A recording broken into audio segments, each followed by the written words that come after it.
It's Query and Company. I'm going to be keeping you company for the next few hours. You are not going to believe the company. This company. You're going to bankrupt your mama's company? At least I have the radio to keep me company. On 93.5 and 107.5, The Fan. Richardson goes out of the gun. Gives it to Taylor. Taylor pushing that pile forward. Crossing the goal line. Give it to him. Yes, sir. Touchdown. I-N-D-Y. Ball between the hash marks for Joe Flacco. 3rd and goal at the 4. Taylor's his back left. Shotgun snap for the quarterback. Looking to throw. Throws right. Caught at the goal line. And then scooting in is Josh Downs. Touchdown! Fields out of the gun. Freiermuth in motion as a slot receiver to the right side. Fields looking in the pocket. Angles to his right. Going to take off and run. He's at the 5. Stretches the ball across the goal line. Touchdown, Pittsburgh. Flacco backs to throw. Has good protection. Over in the middle. Wide open for the Colts at the 5. And they dive into the end zone. Touchdown, Drew Ogletree. Fields going out left. Looking to run again. And he will scoot his way across the goal line. He was hit. Let him. And the end zone. And then spins in for his 2nd rushing touchdown of the contest. Fields backs the pass. Plants.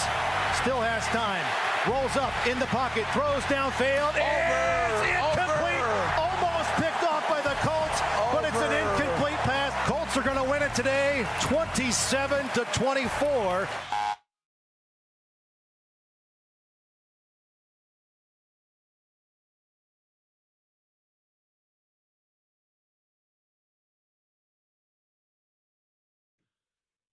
So it is, and I hate saying this, but hear me out on it. After a win where the Colts have pulled themselves even now on the season, and, man, for a long time there you were watching it thinking that they were even going to make even more headway within the AFC South, but there is obviously, you take a win in the NFL. What do they always say? What's the cliche? Like, winning is hard in this league, players will tell you. And you look around and you see teams that you think it's a slam dunk, they're going to win a game, and they struggle or they lose, or teams that you think that team's awful, and then they come out and win a game. We are still at the point of the NFL season of not fully understanding and knowing who's good and who's not, and that could include the Colts. Perhaps they are better than we were giving them credit when they got out to the 0-2 start because of the fact that they lost not to Green Bay but Malik Willis and everything that goes into that. But I feel like it still is this dichotomy mixed emotion Monday because, yes, they won. And I am not trying to be Debbie Downer at all. They won the game, and there are a lot of things to feel positive about with the win. But allow me, if I could, to present to you why I think it's a dichotomy mixed emotion Monday. Yesterday after the game, I again asked people for 3 words to describe their thoughts on where the Colts are. We'll get to that today. We'll get reaction as well. There is plenty to talk about, including my dichotomy. But I'll start by saying simply on a Monday, good afternoon to you. My name is Jake Query. Eddie Garrison is the president of Query and Company. Good afternoon. CEO. Are you the president or CEO, Eddie? I am the president. Okay. The CEO is Jimmy Cook. False, Jimmy, how false. are you? Flip. He knew that. He fell on a So, sword Jimmy, there you for are some the reason. CEO or you're the I'm president? the president of the Okay. company. Eddie is the CEO. I was just saying if you would step up and defend yourself, Jimmy. That's I'm all. always here to defend myself, Eddie Garrison. Great to see you too. So yesterday the Colts get a win. This is the way that I was thinking about this afterwards. I think it's easy for us in this vacuum to look at the game and say, man, the Colts looked so good and their offense was great and they were moving the football, and this is why they signed Joe Flacco. This is why Joe Flacco is the veteran that they signed, not just because you didn't know how available Anthony Richardson was going to be, but the proverbial donut tire. You know, when something's going wrong with your car, you need a donut tire on there. It is designed to get you to the next exit to make sure that everything's okay. But you can't drive one all the way to your vacation spot. The Cleveland Browns found that out a year ago with Joe Flacco.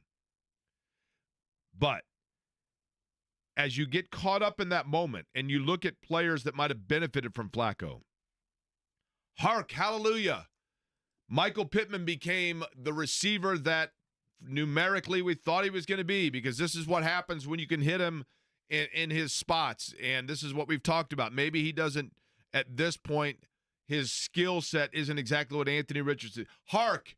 They found the tight end, Drew Ogletree, scored a touchdown. They used Jonathan Taylor, even though Jonathan Taylor got a little dinged up, and we'll get you caught up on all of the injury stuff as well. It's easy to say that.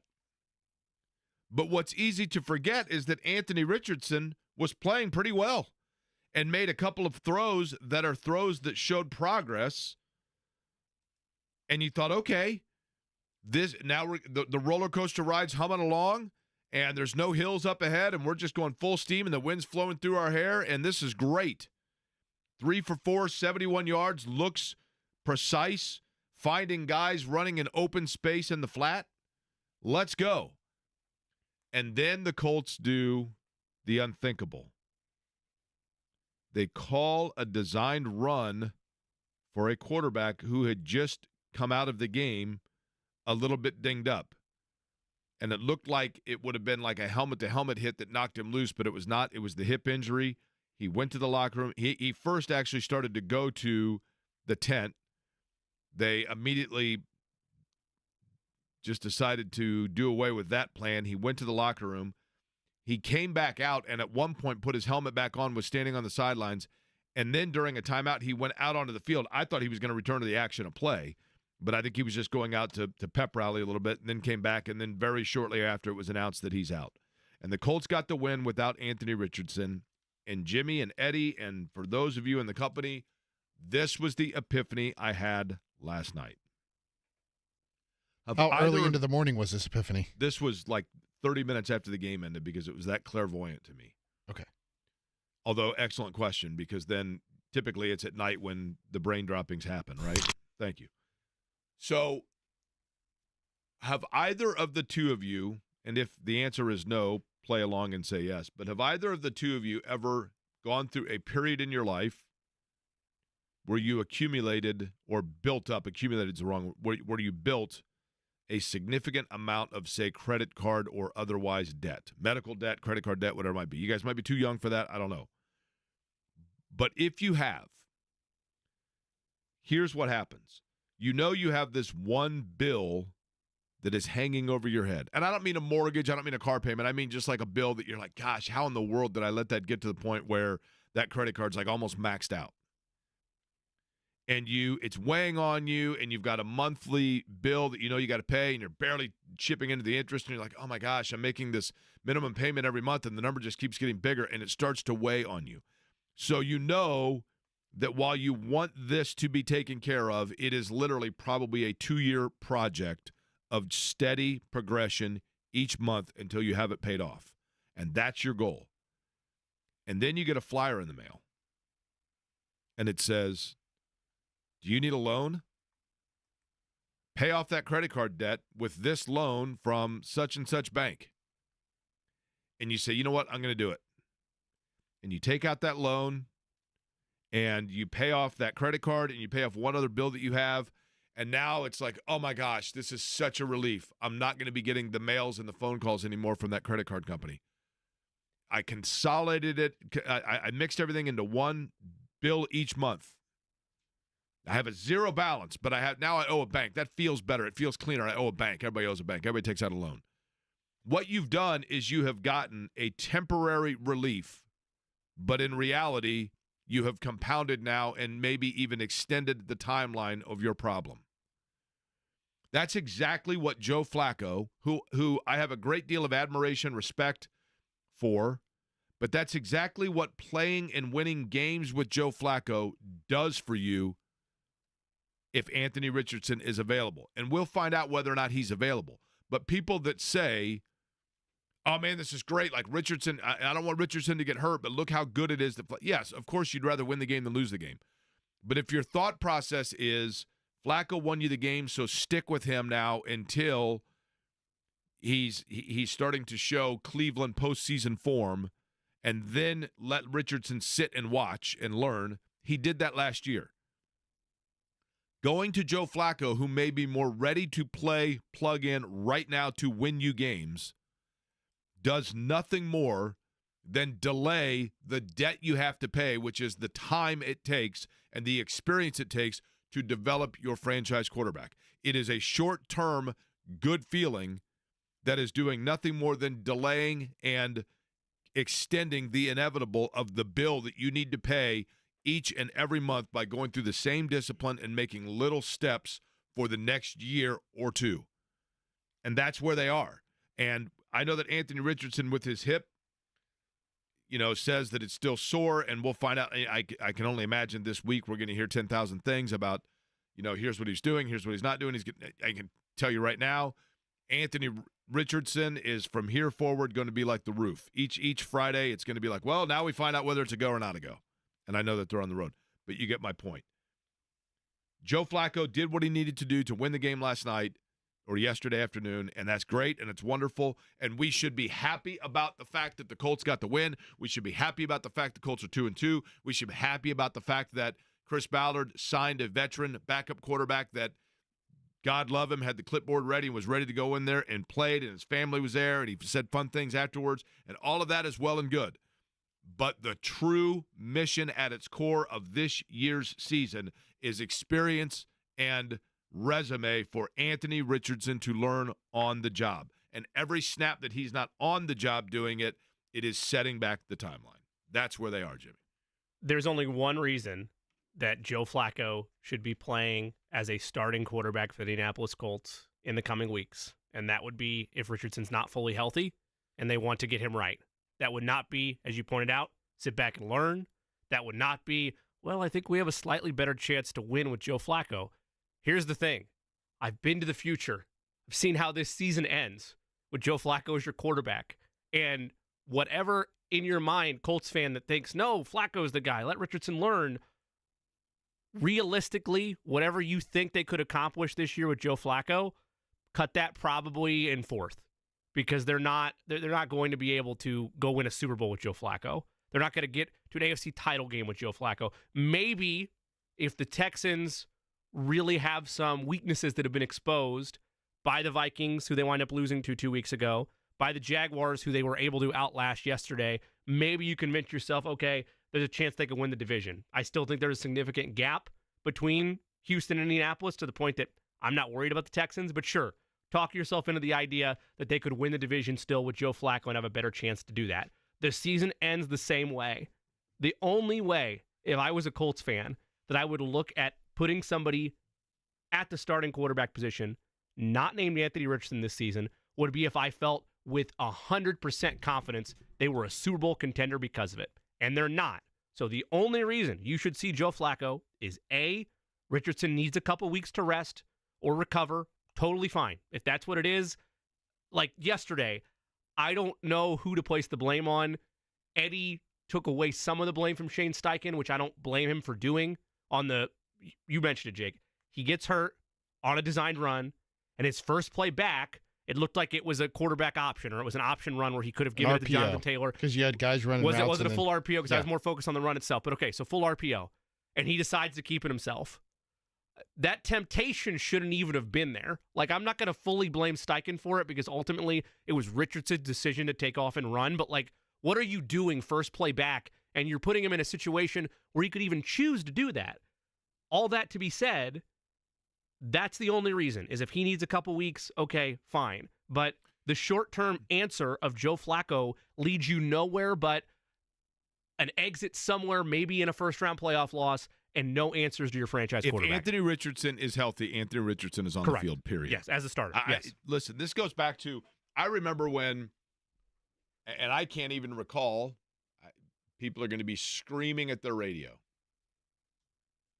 Very early in the career of Kyle Orton, he was the Bears had acquired him, and I can't remember if he went from Denver to Chicago or if he was drafted by Chicago. I can't even recall. Might have even been his rookie year. I don't know. But he was with the Bears in his initial run as a starting quarterback in the NFL, and they won 9 straight games. And in none of them were they winning games really because of Kyle Orton, but he was the quarterback and they were winning games. And there became this huge debate of is Kyle Orton the guy? And people are like, they're winning games. You have to go with him. Now, it's a little different because he's a younger player. But the reality is he was there to keep the seat warm, and when your main guy is back, that's who you go with. And in this situation, I get it. I mean, you are correct, Jimmy, in the fact that if you look at Joe Flacco, and yes, the Colts winning yesterday and the topic of conversation today should not be about. That's what I mean by Dichotomy Monday. The conversation should not be about a quarterback controversy in Indianapolis. There is not one. But what I'm saying is the great aspect of a win yesterday is the fact that they won, and it's hard to win in the NFL. The one drawback is they did not yesterday accomplish what it is that this year is set out to accomplish, and that is as much time at the wheel as for Anthony Richardson as possible. That's exactly what this year's about. Now, the other thing that you could look at is say, and I thought about this as well, when Flacco came in there, man, if their offense is completely stagnant and they're flat with Flacco, then that tells you that maybe this roster in general is not as good as we thought it is. I don't think that was the case. I think they had some bright spots yesterday. One of them that's not a bright spot, and we've kind of avoided it, not intentionally, but we just haven't talked a lot about it. But I'm sorry. At this point, kicker is the position that you can kind of mask. People don't really pay attention when it's the kicker, unless you go out and you make a big free agent splash by signing a kicker to the largest free agent contract for a kicker. And the Colts aren't under some sort of salary cap, strangle, don't get me wrong. But at what point are we going to start having the conversation, and maybe others have, but on this show, at what point are we or Colts fans going to start having the conversation saying, why are they paying this guy that is as reliable outside 50 as I was as a high school student?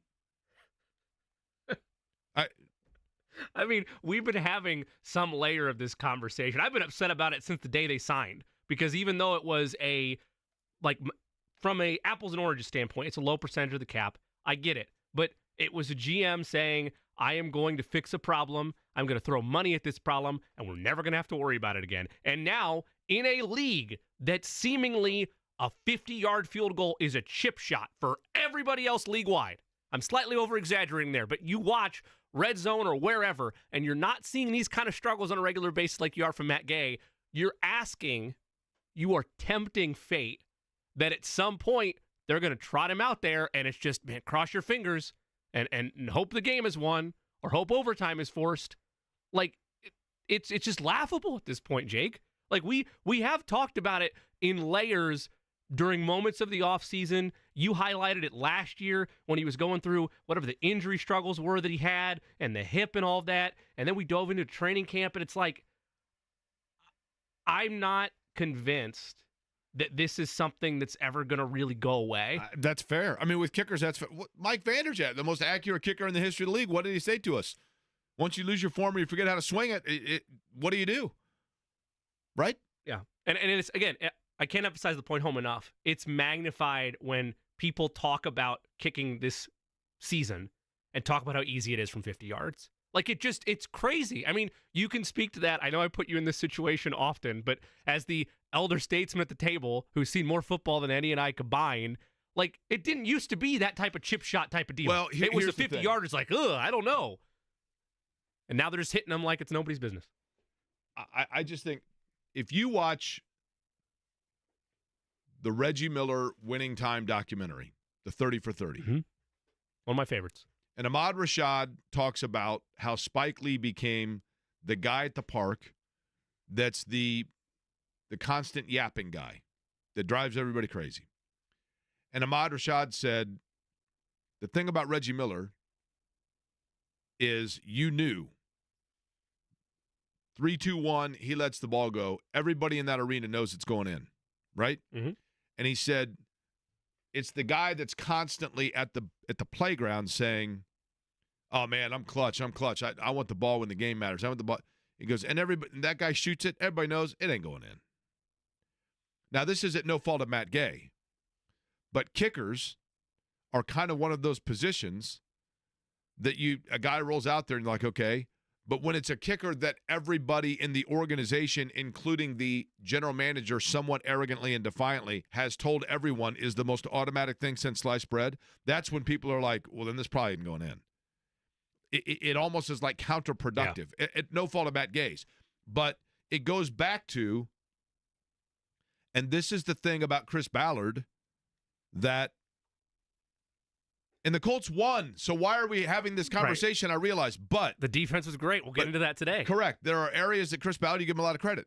The thing is, though, the areas where he has been the most arrogantly defiant and almost testy to those that have questioned him are the areas that continue to bubble up as problem areas for the Colts. So then you start to wonder, well, if a year ago it was the receiver position that everybody was barking about, and he said, no, receiver's not an issue we need to take care of, and then they figure out, well, you know what receiver is, and so they draft A.D. Mitchell, and they get Alec Pierce going long and whatever else, and then he comes out and says, see, I finally took care of the receiver position. Yeah, 2 years after 2 years, everybody barking about it.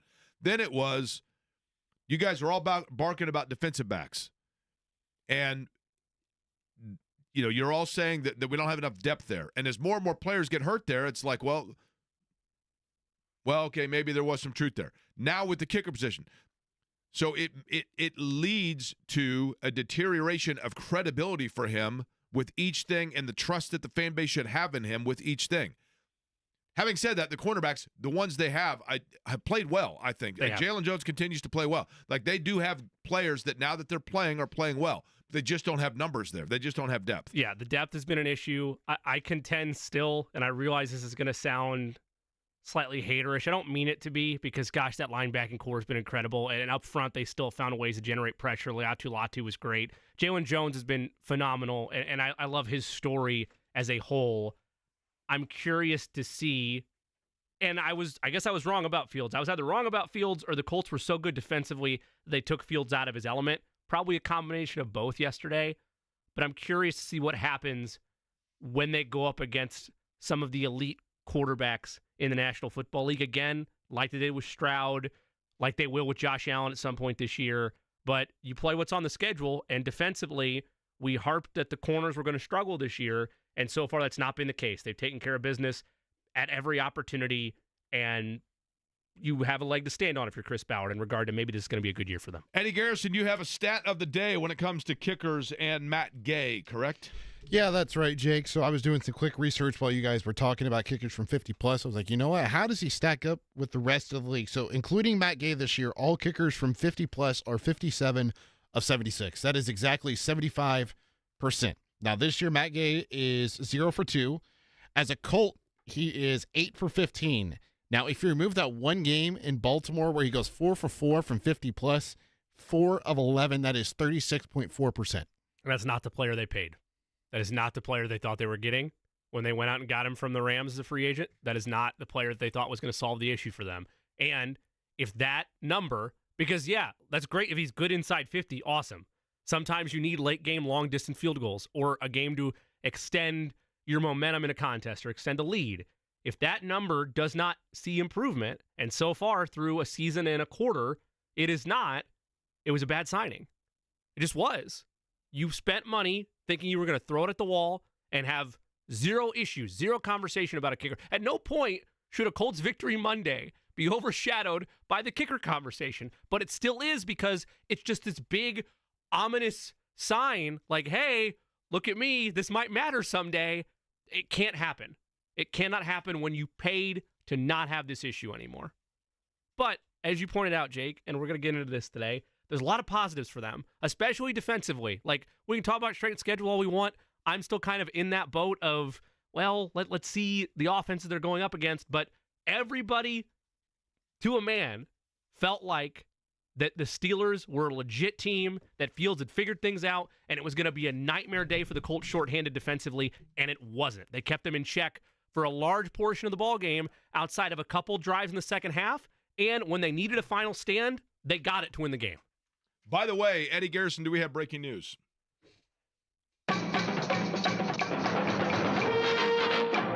Thank you. I would like to let everybody know that the opening segment of Query and Company from now until December, brought to you by Jiffy Lube. And here's the thing, Jiffy Lube, I got 2 ways for you to give the absolute best stocking stuffer, because this is going to go all the way through to the end of the year. And now through the end of the year, anybody who belongs to a monthly car wash program can save $20 off a signature service oil change and get a free tire rotation at Jiffy Lube. So if you have already gone out of your way to make sure that you have the monthly pass for any of the car wash places in central Indiana. That means that you want your car on the outside looking good, right? Well, you want the car on the inside running better and looking good as well, and so does Jiffy Lube. So you go in, you get your Jiffy Lube oil change, and you simply point to that car wash sticker, and they're going to do the rest by giving you $20 off your signature service oil change and a free tire rotation. Big savings from the trusted one-stop shop for all your vehicle maintenance where you never need an appointment, Jiffy Lube. And I can tell you, I went to the Jiffy Lube. I happened to be over in the Geist area, was coming back towards Indy, stopped at Pendleton Pike, went in on Saturday, and the guys in there were absolutely fantastic. Went around, and they tell you the name of each person that worked on your car. Could not have been nicer, could not have been more efficient. Absolutely love Jiffy Lube. But if you, again, have the sticker in the window for any of the car wash monthly programs, $20 off service oil change, free tire rotation, all from Jiffy Lube, so that the inside of your car looks just as good as the outside. Eddie, having said all of that, it is time now for the call to action for the listeners of Query and Company, because we do this especially after Colts wins. Yes, they won, but it's a dichotomy Monday. I don't want to rain on the parade of the win, but I want reaction from those who watched the game and listened to this program, meaning that's your cue to call. 239-1070. We will get to the tweets from yesterday and your thoughts on this game, as well as your thoughts on what we just discussed with the Horseshoe yesterday. 239-1070 is the telephone number. Mike Chappell coming up top of the hour. Don Fisher, 1:30, talking about ranked Indiana. And EJ Speed, the director of speed of Query and Company, joining us at 2:30 today. 13 tackles yesterday, 12 solo. He's going to join us in 2 hours. Your thoughts next.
play this tomorrow. I can certainly play it tomorrow. This is a dangerous game because we could spend an hour dissecting ethically when you play this song, because he's asking to be woken up when September ends. So you would think you play it tomorrow, but you technically play it probably September 1st, right? To yes, say like I'm going correct. to bed, wake me up when it's over. Yes, yeah. But September ends tomorrow. Well, I guess tonight, right at midnight. Yep. I'm just saying. All right, 239-1070 is the telephone number. I would like to know people's reaction to the Colts. I was surprised by this because I thought, typically, and I realize it. I mean, I am a cynic by birth. I don't know why. I just am. I'm I'd like to think of myself more as a critical thinker. Okay? But I asked the question yesterday. Tell me in 3 words or less your thoughts on the Colts going 2-2 with Richardson banged up. Here are some of the replies amongst the close to 300 that I received. Bound to happen. Pacers start soon. There they go. Flacco now starts. Flacco, good win. Better with Flacco. I like this one. Richardson hip checked. Battle won. Period. War? Question mark. I love that one. Because I said it earlier. This is, you are paying off a bill that's been plaguing you by getting a loan and using that loan to pay off your credit card debt. You've taken care of the problem theoretically, but you actually have just extended it. And it feels, because you're able to look at that bill and go, look, see, zero balance. That they're not going to call me anymore. But you've just shifted that balance elsewhere. And that's what it feels like by using Joe Flacco to get a win in the short term. You are delaying the inevitable of needing Anthony Richardson to get – you need Anthony Richardson to get snaps, period. Flacco, new starter. Flacco is Geico. That's a good one. I do like that. I like this one from Dave. Stop running Anthony. Fair. Or just maybe give it a beat after an injury on a run play. This from Kurt. Bye week yet? Somebody does say Mika Fitzpatrick's dirty. There was some of that. Who's more at fault there? I know we can get into this later in the show, but does Steichen have any blame there, or does Richardson have to be smarter to not, run first play? 50-50 for me.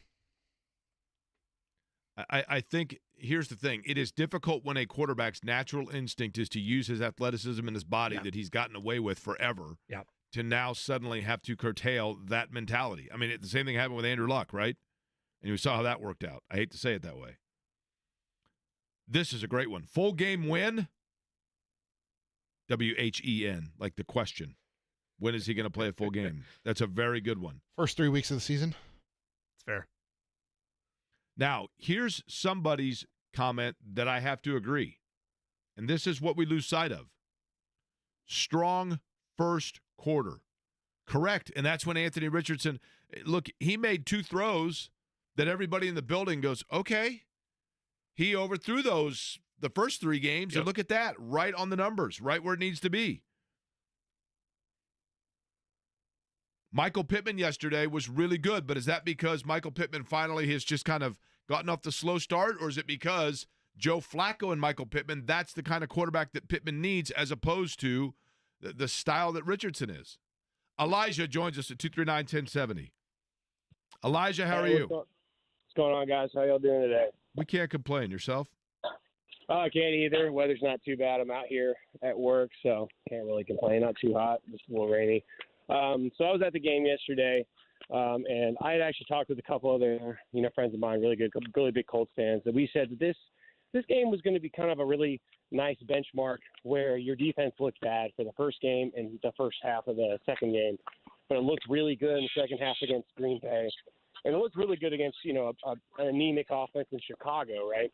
So this was going to be a challenge. Can that defense continue up its level of play? And I think it did, and ultimately it was the defense is why we got the win, because the offense, although it did score 14 points in the first quarter, would have only scored, 10 or 13 or 10 points in the second half, right? I've had to deal all summer with people, Colts fans, saying that, oh, you guys, we need to play Flacco. Flacco's how we're going to win games now. Flacco's going to get us to the playoffs, yada, yada. Well, hey, if you want Flacco, you got him yesterday, and as well as, yeah, he did make a few plays, I mean, realistically, the offense was completely night and day different with Flacco in as opposed to Richardson. The run game wasn't there because the threat of a running quarterback to keep the defense honest wasn't there anymore. I mean, the yards per carry went down. We had more punts in the second half, and we scored less points. Ultimately, with Flacco, unless you want to count that first touchdown he threw, but let's be honest, Richardson got him all the way down the field and made it easy for him. No, Richardson, look, Elijah, I think we forget that because of the fact that Richardson went out and then Flacco, carried them to win, if you will. I think we forget that Richardson did show promise when he was out there. The problem is just simply with Richardson, the one fear about him that everybody has is the health and the reliability, right? Yeah, absolutely. The health thing, honestly, I had thought it was something of a distant memory, as he looked perfectly healthy for the first, 3 games and that first, whatever it was, first 10 minutes of that game. And it's just unfortunate. At least it's not the shoulder. If I have to say anything positive, at least it's a complete a separate injury. We took a helmet to the hip, which is just unfortunate. But at the same time, it's like you're going to take those kind of hits as a running quarterback. Yeah, but it was a hip, though. The hip is what knocked him out. Yeah, that's what I'm saying. Like, I'm glad that it was something that was unrelated to an injury he's already had. So, real quick, Elijah, you said you're working outside right now. What exactly are you doing outside? I am delivering mail. Oh, really? Now, do you have one of those little Jeeps that goes the wrong way? Okay, well, it's not a Jeep. It's actually a Mercedes van. But, yeah, Really? I have one of those.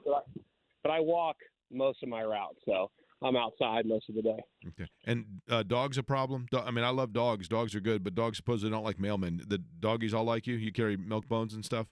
I don't, and that's just because if I'm not on my route and the guy that is replacing me doesn't have his little treats for the dog might get angry. I like the fact you're looking.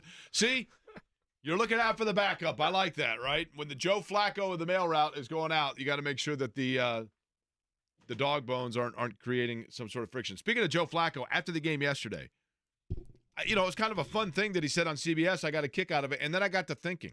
I had one of those like little, when you watch a sitcom and the character is thinking about something and the screen goes, and everything gets blurred. This is what happened because I got to thinking. I got into deep thought when I heard this yesterday from Joe Flacco. Listen, he told me his mom is 8 days older than I am. So there's no chance in the world that he thinks I'm cool. So that was when he was asked. I should have prefaced that. He was asked, Anthony, hey, Joe Flacco, Anthony Richardson says you're a cool guy. What do you think about Anthony Richardson saying you're a cool guy? And then this is what he said. Listen, he told me his mom is 8 days older than I am. So there's no chance in the world that he thinks I'm cool. So. Okay. Now, I got to thinking about this. I thought it was kind of funny, right? And then it dawned on me. I like to think of myself as a cool guy. I like to think of myself as a cool guy. I don't know that I think I'm, pretty handsome, but and I'm very humble. But I also think like that people would say, I would like that they'd say, that Query seems like a cool guy. He oozes cool. Not James Dean level, maybe, but just oozes cool, right? Now, Eddie, my question for you, Eddie Garrison. Yes, sir. Do you consider me a cool guy? Now, let's hold on, actually. Jimmy, if you had to bet, would you say that Eddie will or will not say that I'm a cool guy? I think he will say you're a cool guy, Jake. Okay. And your evidence of that would be what? Because the microphone's on, and I don't think Eddie's going to torch you into the turf. What if you were to ask Eddie after a couple of his watermelon gummies late at night, and you were to call him to go over something, and you said, "By the way, how was Jake this week?" Do you think he would say he's cool? I think that cool might not be the word if we were at the truth serum in there. I think he'd be like, "I like Jake. He's fine." I don't think he'd go as high as cool. I don't know that he'd do that. He has a nice personality. Eddie, if someone were to say, he actually said he's like a dad to me. Actually, is what Eddie said the other day. Yeah. So Eddie, if you're out in public and somebody says, "Hey, you're Eddie Garrison. You're the CEO of Querying Company," are you the CEO or the president? CEO. So you're the CEO of Querying Company, and I recognize you because you've got the size 9.5 head. And then they're talking to you, and they say, "But I'm curious though, in terms of your coworkers, what's Query like?" What would you say? I was hoping you posed the question that you were going to pose there because I was going to make it a simple answer. You'd say, is Query cool? Now, I'd like to know what things you believe make me cool because I appreciate that. You stay young. You stay up to the lingo and everything. I do? Yeah. Okay, well, thanks. Yeah.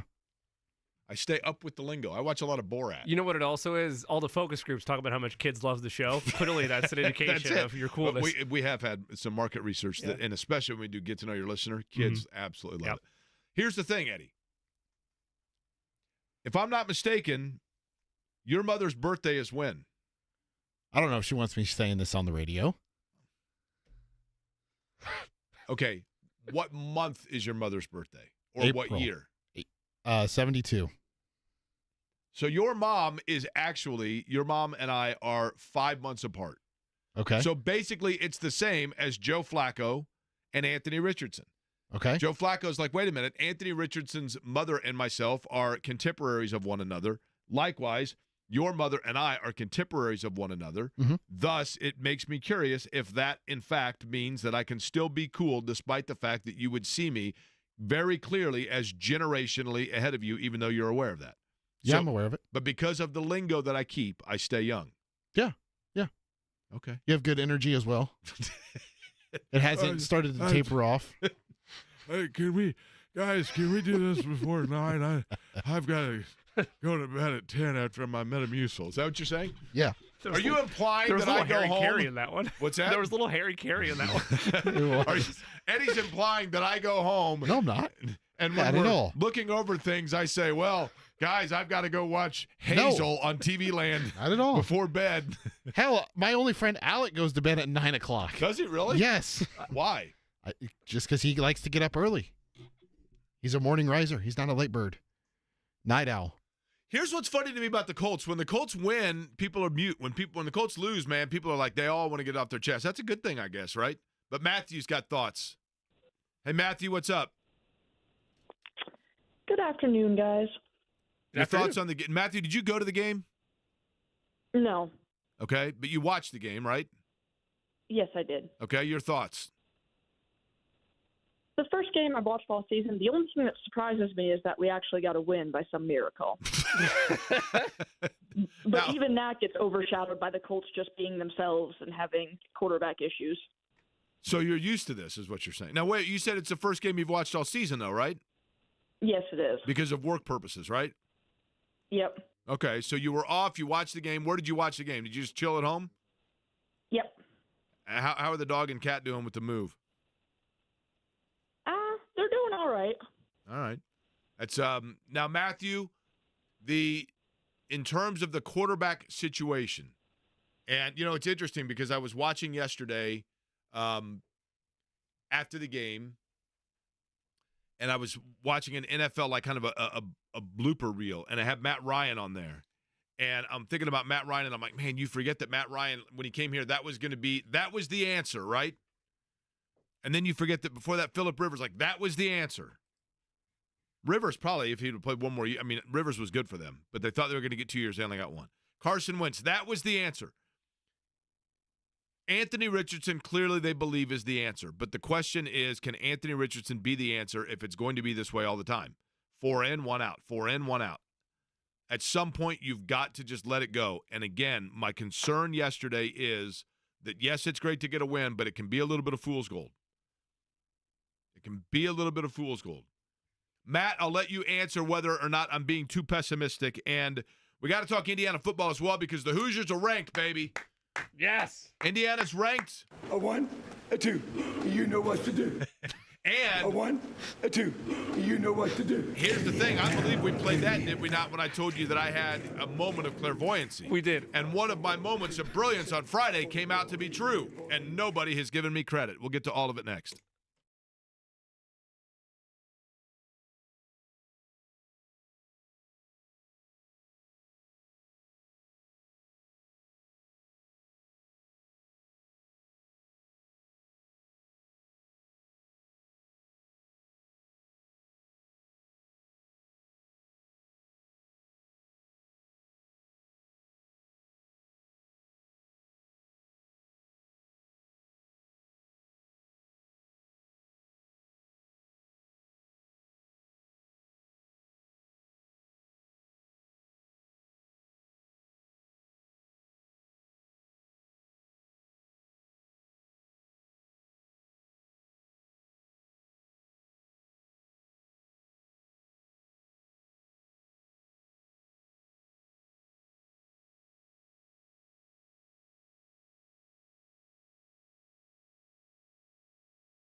Now, I have made the pledge on this program before that when given the opportunity, I have I can do things every once in a while, suggestions that'll change your life.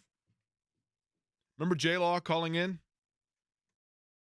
J-Law called in last week and said that he was going to be going to the Indiana-Maryland game, and we knew that the weather was not going to be good.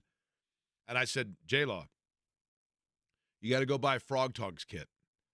They're inexpensive. They're like, I'll change your life. I'm going to change your life right now, J-Law. Because you're going to the Indiana game, you're worried about the rain. And I'm not saying he is. Anybody would be. You're sitting out in the rain for that long. Just go and buy a Frog Tog outfit, a pair of pants, and a zip-up jacket for probably $20 anywhere that you buy, like fishing or outdoor or just regular gear. They have these big stores. One's based in Arkansas, one's based in Michigan. I said, it'll change your life. He sent me a photo from the Indiana game, and he's like, look at me, dry as a bone, all bundled up in his Frog Tog gear. And telling you, it changed his life. Way to educate JLL there, Jake. That's exactly what I do. And you know what? Some fella for the Twins, the radio voice of the Twins, Eddie, sent a tweet yesterday saying, hopefully this year, now that the Twins season is complete, we did our goal to inform, educate, and entertain. And I'm like, excuse me. So now patent office might be getting I don't know the stats of anybody on the Minnesota Twins, but I know who leads them in steals. So J-Law in that game was watching a team that is now ranked in the form of the Indiana Hoosiers. The Hoosiers are ranked 23rd in the media poll, 24th in the coaches poll, and I thought it was really interesting, and Don Fisher's going to join us coming up in about 35 minutes from now. The Hoosiers' next home game is against Nebraska. There is the opportunity that Indiana is still unbeaten in that game. They still got to get past Northwestern in between. But when you realistically look at it, it is not absurd to think that Indiana could go pretty deep here on this unbeaten run. Partially because I think Indiana's really good and partially because the schedule is favorable for them.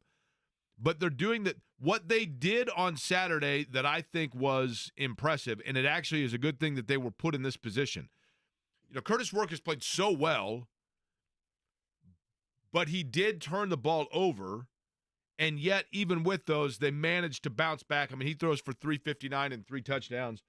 And then Surratt is showing, because this is what you have as transfer players that are coming in and stepping in. And, you're talking about guys that didn't play with each other a year ago.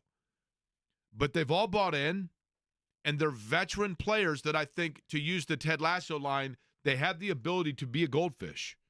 And when they turn the ball over or they have a bad possession, to come back out and stay on it and overcome it. And that veteran teams do that. And even though Indiana's not a veteran team in terms of playing with one another, they're a veteran team in terms of guys that know how to play college football and have done it for a while. And Indiana's good. Now, the other thing that I guaranteed, and I can't remember the term that I used for it, but I believe I said something like a Jake Query moment of clarity and certainty or something along those lines, right? A 1, a 2. You know what to do. That's right. When I said that, you knew right then to write it down. I was never more sure in my life in the last year about anything in sport than I was the fact that Louisville was going to go and get beat by Notre Dame. There was no doubt in my mind, absolutely none, zero doubt in my mind that they were going to win that game. Zero doubt in my mind that Notre Dame was going to beat Louisville. And what happened? They got it done. They did win. I will tip the cap to you.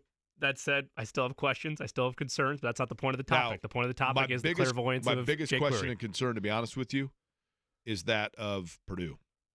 I hate to say it, but Purdue, man, there is zero sign of It's anything a going five-alarm towards fire the right. at this point. It's terrible. Purdue's got major problems, which we'll get to. But you got to show some signs of a progress, even though you're only not even you're a third of the way through year number 2 with Ryan Walters. But I mean it looks like regression at Purdue. Matt, we'll get to you, and then Mike Chappell joins us talking Colts. Does it in just about 10 minutes. This is Query & Company on 93.5, 107.5 The Fan.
Mike Chappell coming up just about a couple minutes from now. By the way, a lot of basketball to talk about, too. Pacers Media Day is underway today. Sad news in the NBA.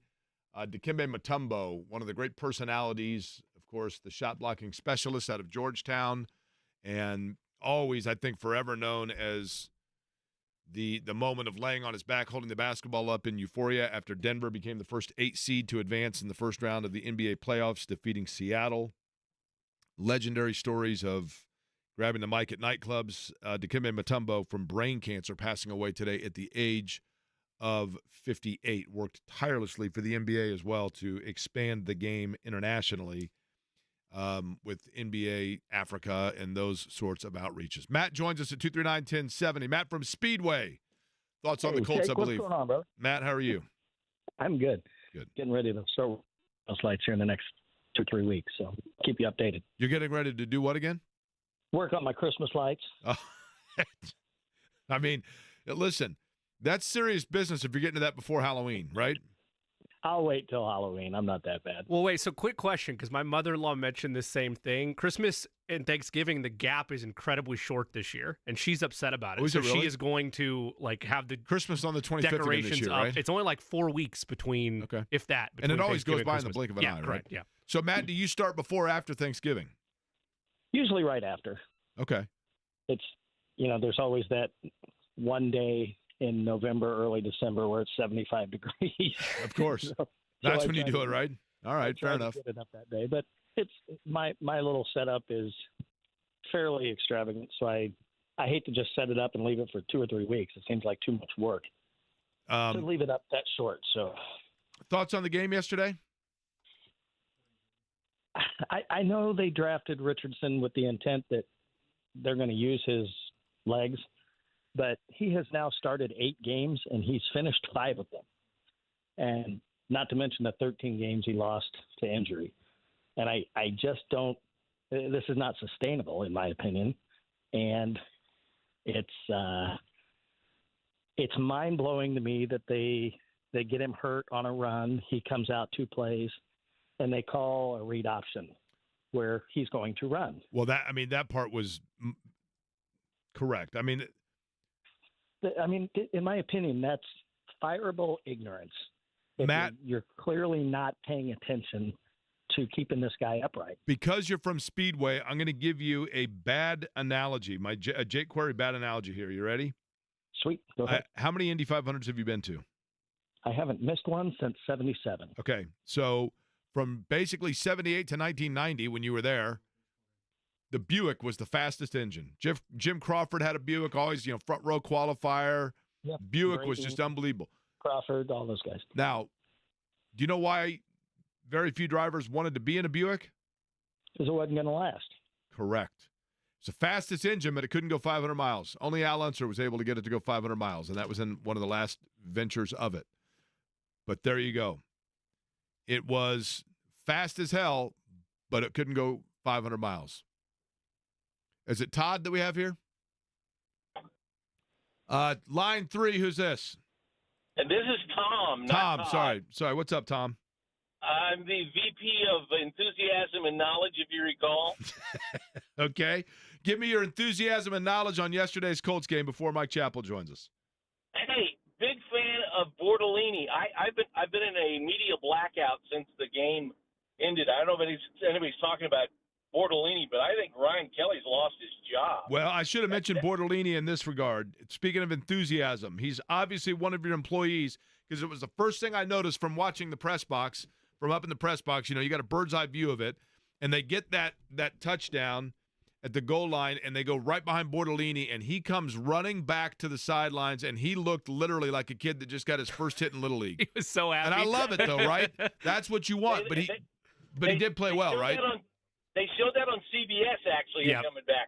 It was great. But I'm telling you, he was awesome on that first drive. He was going second level. He was the guy, man. I didn't, to be honest with you, I didn't watch him much the rest of the game because it was so muddled up. They didn't get a lot of, yardage after that first drive. But, man, he looked fantastic on that first drive. And my overall comment is good win against a good team. I loved the way we came out. I don't know what they drank. I don't know if they drank an extra cup of coffee, but they came out on fire offensively and defensively. They got to play that way to win. They don't have no margin for error with the guys they've lost so far. What's the latest on AR? What do we know about his hip? Well, we'll find out, and my guess is that we're not going to find out a lot about that until middle of the week, to be honest with you, Tom, but we'll get right to that question first with Mike Chappell, who joins us on the Express Pro Tire and Auto guest line, of course, from CBS4 and WXIN. Chappell, you probably heard some of the things that Tom was just saying. Number one, offensively, very efficient. That first drive down, I thought Richardson looked very on point, in particular in some of the passes out to the flat. But let's begin with question number one. When will we start to find out more regarding the health status of Anthony Richardson? Tomorrow or Wednesday. We get Shane Steichen at 2:20. I don't think he's going to give us a lot. I was told last night that, they don't think it's serious. A hip pointer, MRI will tell them more. Maybe it's something you deal with soreness. Whether he plays this week, I don't know. I really don't. If he's ready to go, he wanted to go back in yesterday. And they wouldn't, and they kept him out. And it's always more sore the next day and the next day. So if it was sore yesterday, I'm sure he's really in some discomfort today. So we'll see. And then you've got Jonathan Taylor with the ankle. He talked to Stephen Holder and a few guys after the game and made it sound like it wasn't a big deal. When running backs have an ankle, even if it's minor, it's a big deal. So we'll see. But this is something, unless something comes out with an agent as far as something significant, the Colts aren't going to really share a lot. One thing it's down the list for the listeners and all that, and Colts fans, but Tyquan Lewis was in obvious discomfort after the game, at the end of the game with an arm or elbow. I want to see what his status is because he's playing hurt. He's played hurt. He's been through a lot. And they really can't afford a heck of a lot more injuries on the defensive line. They're getting really down to the 10th and 11th guys. They brought up a practice squad guy, Gutsis, and he played a dozen plays. So, but yeah, Richardson's going to be a thing until it's not. I don't think we're going to get much clarity other than he's dealing with a hip and he's sore, and we'll see. And, when practice on Wednesday, we'll see if he's out there or if it's Joe Flacco. Mike, I thought this yesterday after the game. I mentioned it earlier. I want your thought on it. I know that you prefer to – obviously you're going to take a win in the NFL. Wins are not easy to come by. We know that. We hear that all the time. And Joe Flacco did what he was brought in to do. Joe Flacco's a guy that was brought in as a veteran player to come in and be able to spell as a donut tire, as I call it, to get you by until Richardson is available to come back. And he did his job. And I think it's wonderful. But people that are like, look, they got to stick with Flacco. He's more reliable, etc. The only problem with that mindset is, to me, the analogy I used, it's like taking out a loan to pay off a credit card bill that's been bothering you. It feels like you get relief from that because you paid off your credit card bill, but all you did was delay and then just transfer the area of your focus. With Anthony Richardson, it feels great that you got to win, but you're delaying what you need. You need this guy to get as many reps as possible. And going out and playing a quarter and leaving for a game and then coming back in a game and play, it doesn't do you any good. They have to get long-term, sustained, wade through it, let him play through his errors, learn on the job from Anthony Richardson. And while it's great yesterday to get a win, it was a denied opportunity on what the actual bigger picture should be. Your thoughts? Well, yeah, but that's on Richardson staying healthy. Well, I understand. No, I totally agree. But I'm saying, if Flacco did what he was supposed to do, you cashed in your short-term insurance policy and you paid your deductible and you got a new roof on your house. But you're going to go back to your guy. If Richardson is healthy enough to play, he will play. And this entire year is about getting what Richardson didn't get last year. Last year's shoulder injury delayed everything. So every chance he can play, health willing, he plays. And if he can't finish, then Joe Flacco comes in and does what he does, makes some passes, makes some plays, does enough for you to win. And then if Richardson's healthy, he goes back out there. But again, the problem is, and it's an issue, he's not Richardson has not finished 4 of his 8 starts. That's a thing. And even he said, when he went down, he thought, "Damn, not again," because he doesn't want to get preoccupied with the injury-prone thing. And I didn't go into the season that way. I thought, the shoulder thing was a fluke play and all this, but it's a thing until it's not. It's kind of like the streak against Jacksonville. It's 0-9 on the road. Well, it's a thing until you prove it's not a thing. So the only way that Richardson can get rid of the doubts and the skeptics and the injury prone is to play and to finish and to avoid contact when he can. He could have avoided the hit at the end of that 14-yard run if he would have accepted a 12-yard run, 10-yard run, get the first down, and go down. But he's still working through the Andrew Luck things to where there's more there. Edgerrin James did that as a rookie in his second year, where, hey, I got 7 yards. If I lower my shoulder, I can get 4 more. And then Edgerrin got smart very quickly because Edgerrin's a smart guy. He understood that if you got 7 and you needed 5, then why get 8? If on the other side is getting pounded by somebody. So I understand Richardson's. It's football, and this is how I play, and it's a tough sport. I understand that. That's not a scramble, but the RPO where it was wide open. He just has to get in his head that after 10 yards, 11 yards, okay, that's enough. Go down. And then he avoids that. I realize in the blink of an eye, it's hard to do that, but that's where he has to be. And then for him to go back out there, and I kind of agree to run him on the RPO after he's got the hip injury, it wasn't the smartest thing in the world. It just wasn't, and he knew it 5 yards after he took off because he went down and gave himself up. So it's we'll see. I think he plays. I just think he plays, but he's got to understand when enough's enough. And the only way, back to your question, your premise, the only way to do that is to play and experience it. And hopefully in December, if that play comes up, he goes down after 10 yards and he doesn't get whacked by a guy that's more than willing. If you saw some of the comments from Minkah Fitzpatrick after the game, remember he blew up A.D. Mitchell, and he sort of said, why are we playing it here? I used to love playing this violent game. Well, don't expose yourself to that violent aspect when you don't have to. The Dean Mike Chappell of Fox 9 and CBS 4 is our guest. He joins us on the Express Pro Tire and Auto guest line. Chap, I want to pivot away from Richardson, but I do have just one follow-up on it, and unless you think it warrants elaboration, probably yes or no, and I think I already have the answer. You haven't heard any whispers anywhere in the building that there's a consideration to go to Joe Flacco?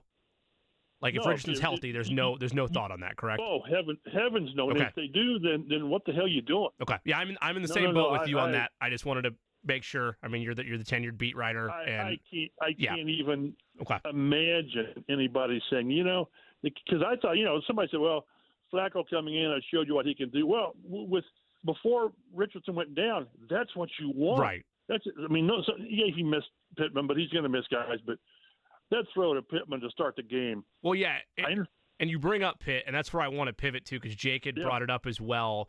Yes, Pittman looked great with Flacco, but he looked like on that first throw out of the gate, both of them, but that was going to be a big day for Michael Pittman Jr.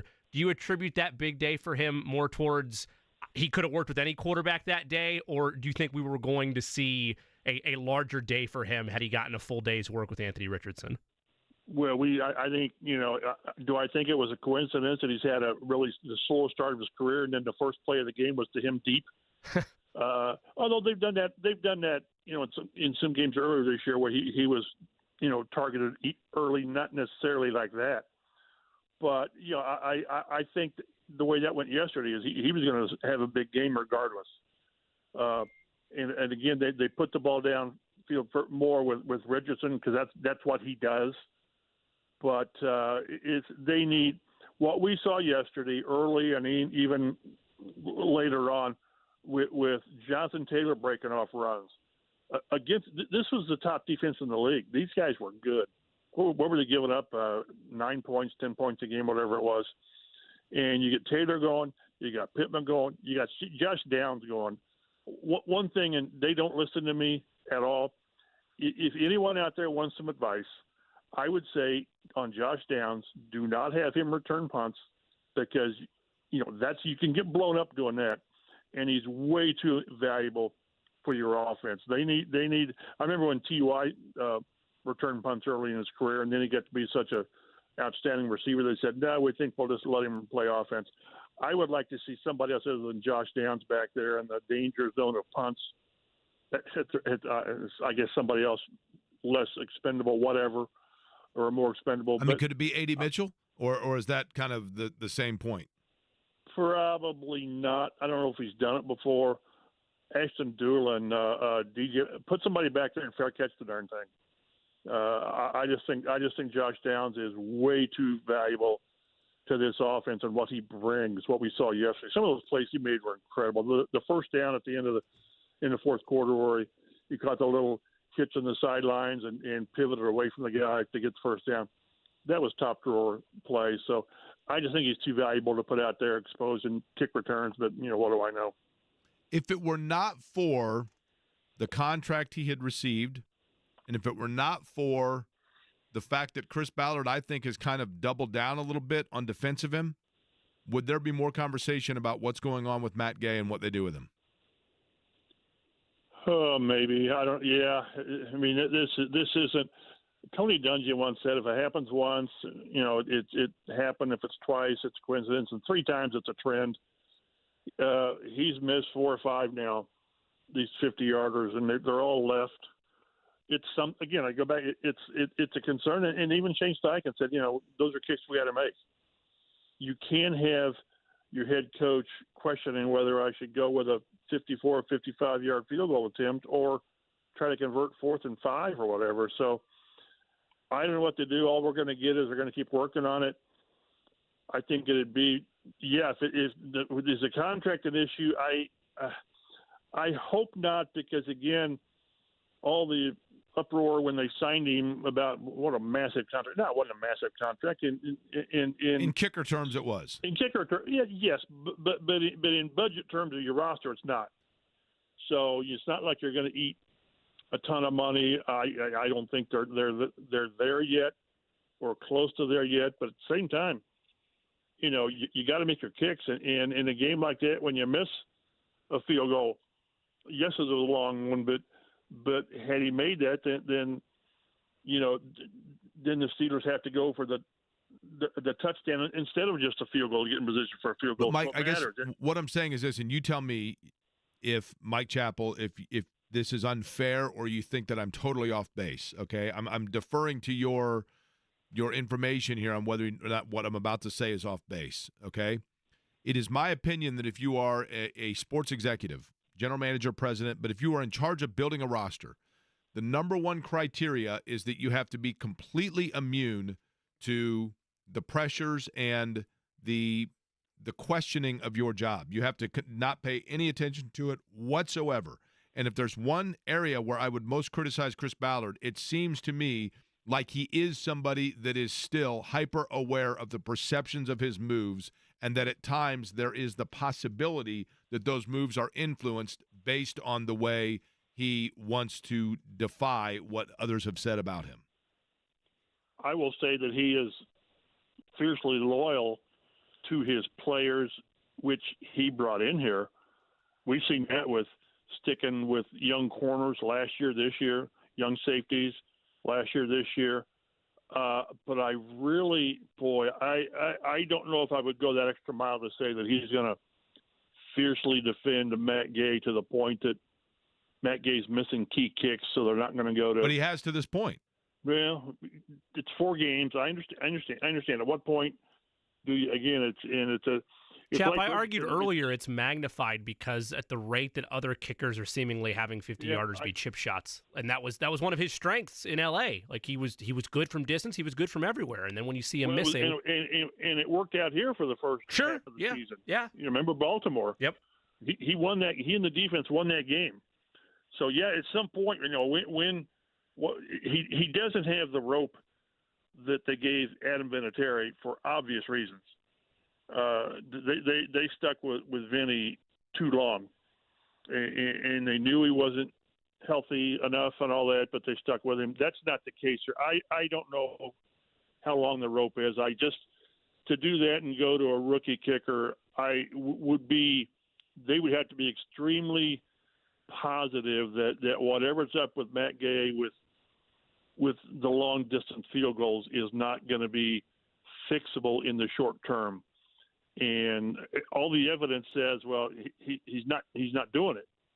I don't think they're there yet, but at some point you got to do your job. At some point, if your job, and again, it's what kickers do every time they go in the field. There's points. There's points to be had or left out there, and that's unlike any other position where every play you're out there. So I don't think they're there yet. I don't know if they're close to being there yet, because once you go away from him and you bring in Schrader, then Matt Gay would be done here. I would think it's hard to go back to a kicker after you bench him, or maybe they just cut him. I don't know. I don't think they're there yet. I don't think they're close to there yet. But if you're Matt Gay, don't keep giving them evidence to say, this guy isn't getting it done. And the only way to do that is, like you said, I've looked at the numbers. I bet the league's kicking 75% on 50-yarders. Yeah, it's about what it was. Eddie ran the numbers earlier, right, Eddie? So and you can't have your coach questioning. Everything happens so quickly during a game. You can't have your coach questioning whether I trust my kicker or not. You just have to trust your kicker. And I don't know how much of trust that Matt Gay is warranting right now. It is 75% around the league at 50-yard plus. That's what he had done. Yeah, that's absolutely crazy. It's insane, and that's part of the reason I think there's added frustration to it, because it seems so automatic. The other thing I did want to ask you, Mike Chappell of Fox 9 and CBS 4 joined us on the Express Pro Tire and Auto guest line.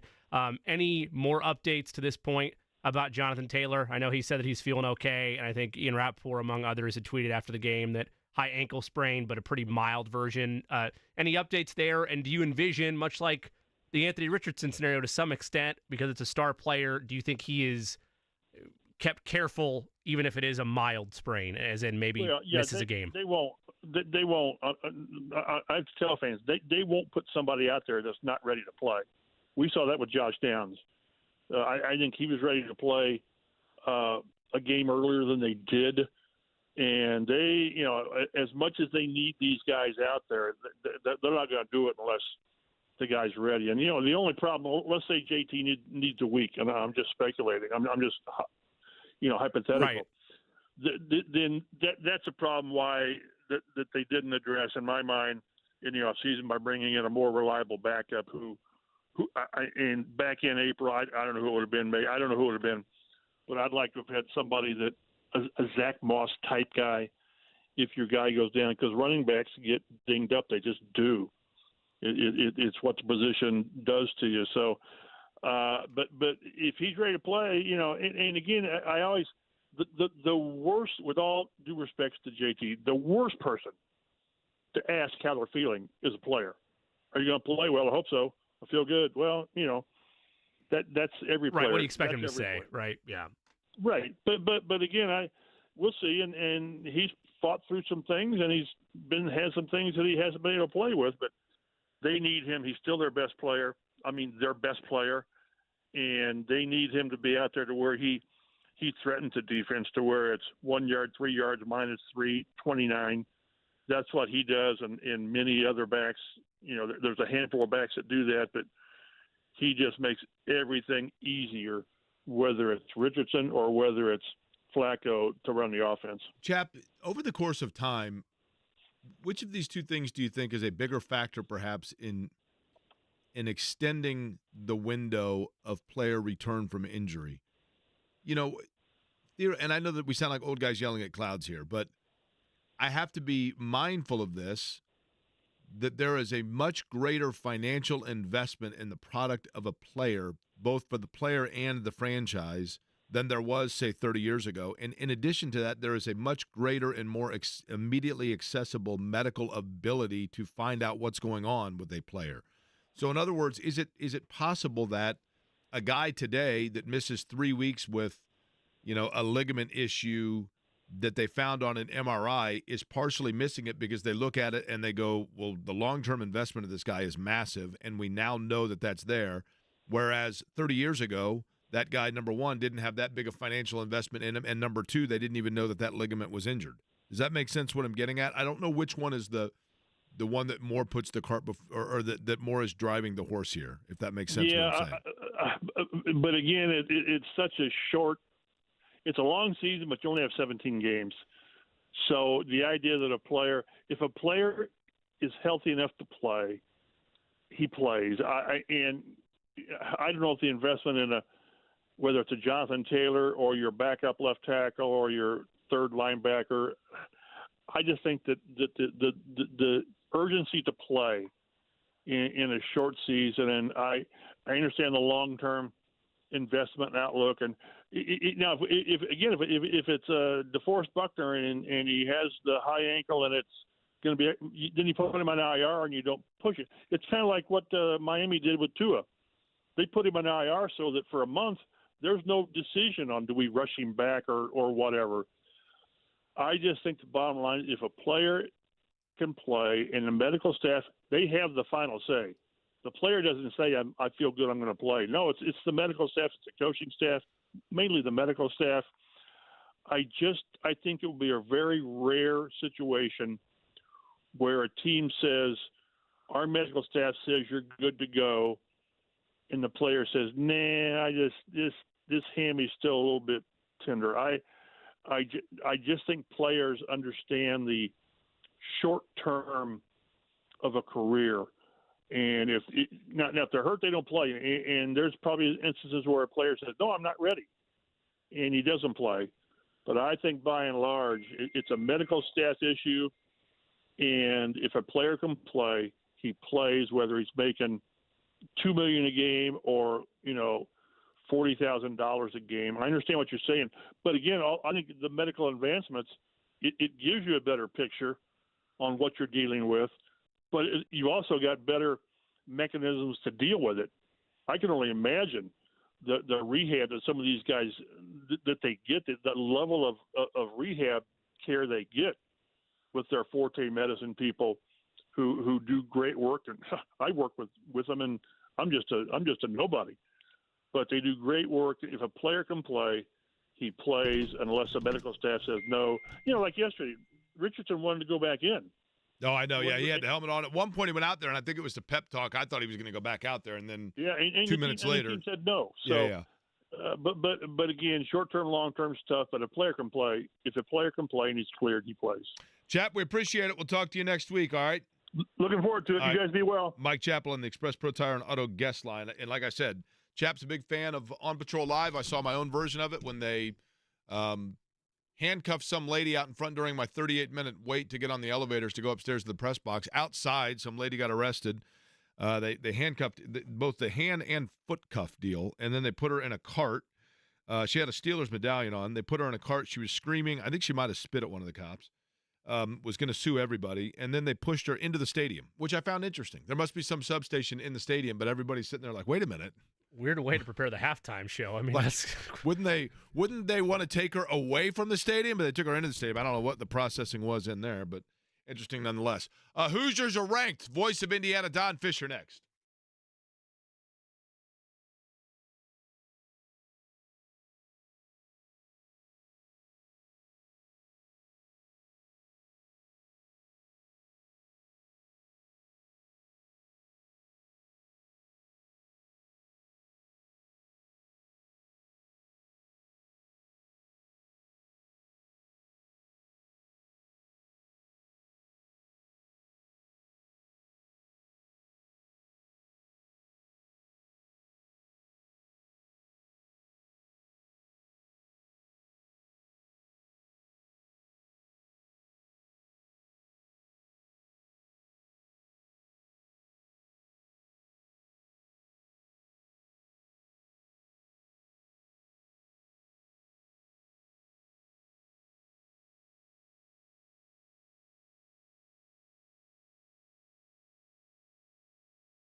It was not pretty in terms of the weather on Saturday, but it was pretty in all other areas because Indiana gets a win over Maryland. The Hoosiers are now ranked for Coach Cignetti's group. As we told you earlier today, they are 23rd in the media poll, 24th in the coaches poll. Joining us now on the Express Pro Tire and Auto guest line, the guy that was on the microphone for that win over Maryland, Don Fisher, joins us. Don, I'll begin with this. I was listening to the game. I was very impressed with, and I think this is the one area that is different for Indiana this year.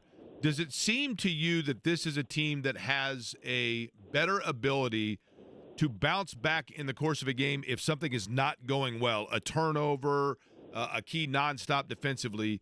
It seems to me like this team is able to turn the page quickly, come back, and then get back on track, and that was something that has eluded Indiana up to this season. Is that a fair statement of this year's team? I think it is. I don't think there's any question that what we saw on Saturday just kind of put an exclamation point on that very fact, because two interceptions and a fumble by Curtis Rourke and then a fumble by Kalon Black later in the ball game. In all four of those scenarios, Maryland was able to pick up 0 first downs, 0 points, and -9 yards gained. So if that doesn't tell you the resilience of this football team, I don't know what does. And it's what's called complementary football. Your offense, has a problem, the defense picks it up. The defense has a problem, the offense picks it up. And that was certainly in play as far as that ball game was concerned, both first and second half. One of the things, Don, also that to me is so impressive, like if you look, for example, at just the transfers in general that Curt Cignetti was able to bring in. I mean, obviously some of those being players that knew of him at James Madison and he knows their game. But if you look at the connection, for example, Elijah Surratt, I mean, this is a guy that did not play with the quarterback a year ago, but that chemistry and that camaraderie on the field is clearly there. There is a connection there. What goes into that? I mean, what allows? Is it simply maturity of upperclassmen that allows them to be able to have that kind of timing with one another despite not having played with each other for multiple years?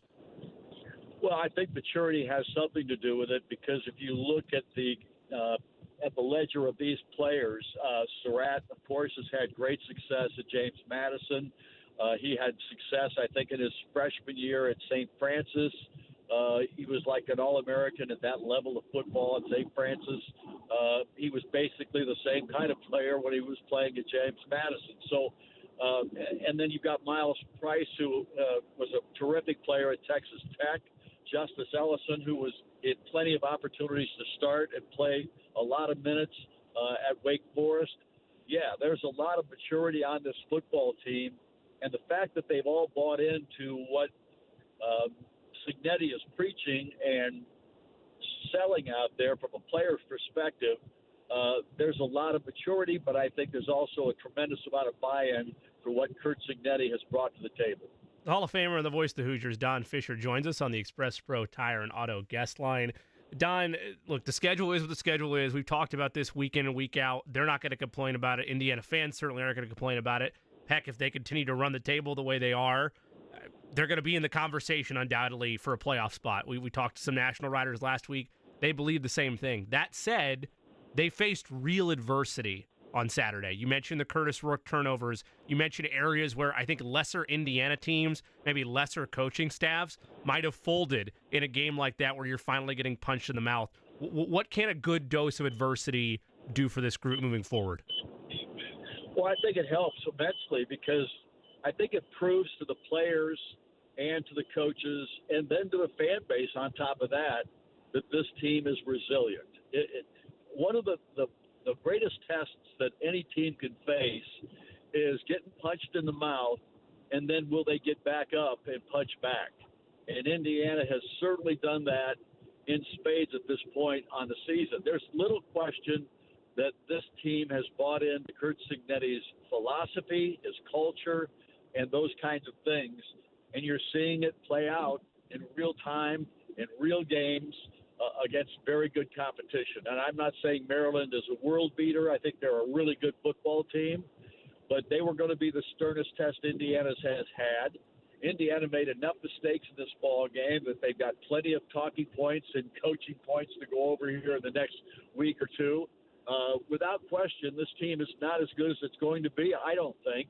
I think they're still making a lot of progress in that department, and that is what Curt Cignetti preaches week in and week out, day in, day out, practice in, practice out. These guys are always told you can get better. And if you're not getting better, you're getting worse. So that's kind of the thinking process you're hearing from the coaches, and these kids have all bought into it, and obviously it's paying huge dividends because their confidence is building by each and every ball game. Their leading receiver a year ago, and the senior in Donovan McCulley, winds up with an upper body injury against FIU, and the snap count, like he had been out there for certain games, but it had clearly limited them, and he didn't necessarily dominate off the page, but he gets a touchdown reception. He was clearly hyped about that, and we know how integral he was to them offensively a year ago. Getting him back on track and that leadership that Donovan McCulley brings to the table, how big is that for this group offensively? Well, I mean, there's no question. The deepest position group, I should say, on the football field for Indiana is the wide receiving core. Who has been as good a receiver as anybody in fall practice? That would be Omar Cooper. He was tremendous. Donovan McCulley did not have a great fall at this point. And when he did play in the ball game, he got hurt in the FIU game. Now he's out. These other guys have stepped up. So at this juncture, Donovan's going to have to win his spot back. And there's no question he'll get an opportunity. But at the same time, these other guys have stepped up. And once you lose your place, it's kind of the Wally Pipp story, as everybody knows. So at least at this juncture, and I was really happy for Donovan to get that one opportunity that he had in the ball game and come up with a touchdown catch, because I know that buoyed his confidence level and got him back to thinking about the playing time he's been missing. Don, I thought it was interesting. Don Fisher's our guest on the Express Pro Tire and Auto Gas line, the radio voice, of course, of the Indiana Hoosiers, the ranked Indiana Hoosiers, by the way. I thought it was interesting at the end of the game. I'm listening to it, and you guys were talking about, Don, you specifically were talking about, the crowd and I think that is, especially considering the weather, kind of the call of action was sent out there to the Indiana fans, and in particular the student section, of, look, this is a 4-quarter commitment, and the fans delivered on that.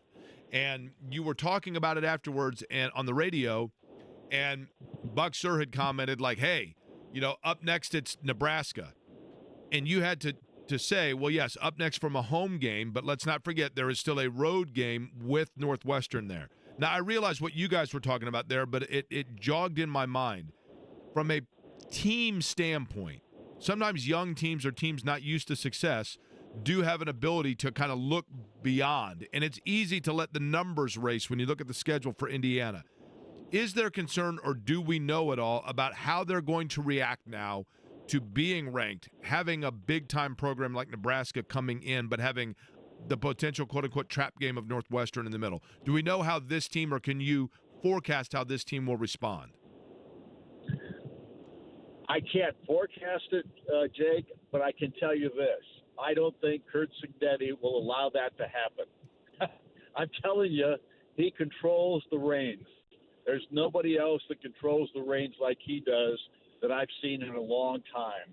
He basically lets these guys know what's what every single practice. If they're not practicing up to his standard, he lets them know in a hurry. And there's no question he runs the show, and I don't think they're going to get out of their lane when it comes to overlooking anybody at this point. And until that happens, I'm going to believe that he is the show. He's the guy making all the calls, making the difference in how these guys go about their business. If they get ahead of themselves, get over their skis, so to speak, a little bit for this ball game, I will be totally surprised. Don, I don't mean to put words in your mouth here, but I can just kind of read the room a little bit. You like this guy, don't you, Curt Cignetti? I love him. I mean, and I don't mean that. You know what I mean? Well, sure. I just think he is the most dominant figure we've had in football in a long, long time. And is it in like a and I hate to go with this, but we'll just for Indiana familiarity's sake, are we talking about like the intimidation in your face, larger than life Bob Knight way, or just in the I'm extremely confident, so you better get on board because what I do works way? That's your latter is absolutely right. Look, Coach Knight had his way of going about things, and obviously there was an intimidation factor there. There's no question it was his way or the highway. I think in Cignetti's own way, it is the same scenario. I think that guy believes in everything that he's done. He's built his programs every place he's been with the same system, the same philosophy, the same culture. And when you have that kind of scenario going for yourself, why wouldn't you be totally confident? Because you've proved that it can happen, and it's happened now at every level. Now, granted, this is the small sample size at the P1 or P4 level for his program, but you can see the production that this team has made. Now, that doesn't mean that you're always going to have the best players and everything. We're still talking about Indiana University, which, in some areas is one of the poorest programs in the country from a win-loss standpoint. In fact, I at one time they were the losingest program in college football. Maybe it wasn't too long ago, 2 or 3 years ago, that was the case. But he's trying to change the whole personality of this football program and the thinking process about Indiana football. And he is going about it his way, the way he believes is the right way to do it. And when I watch practices, when I listen to him talk, he never varies from his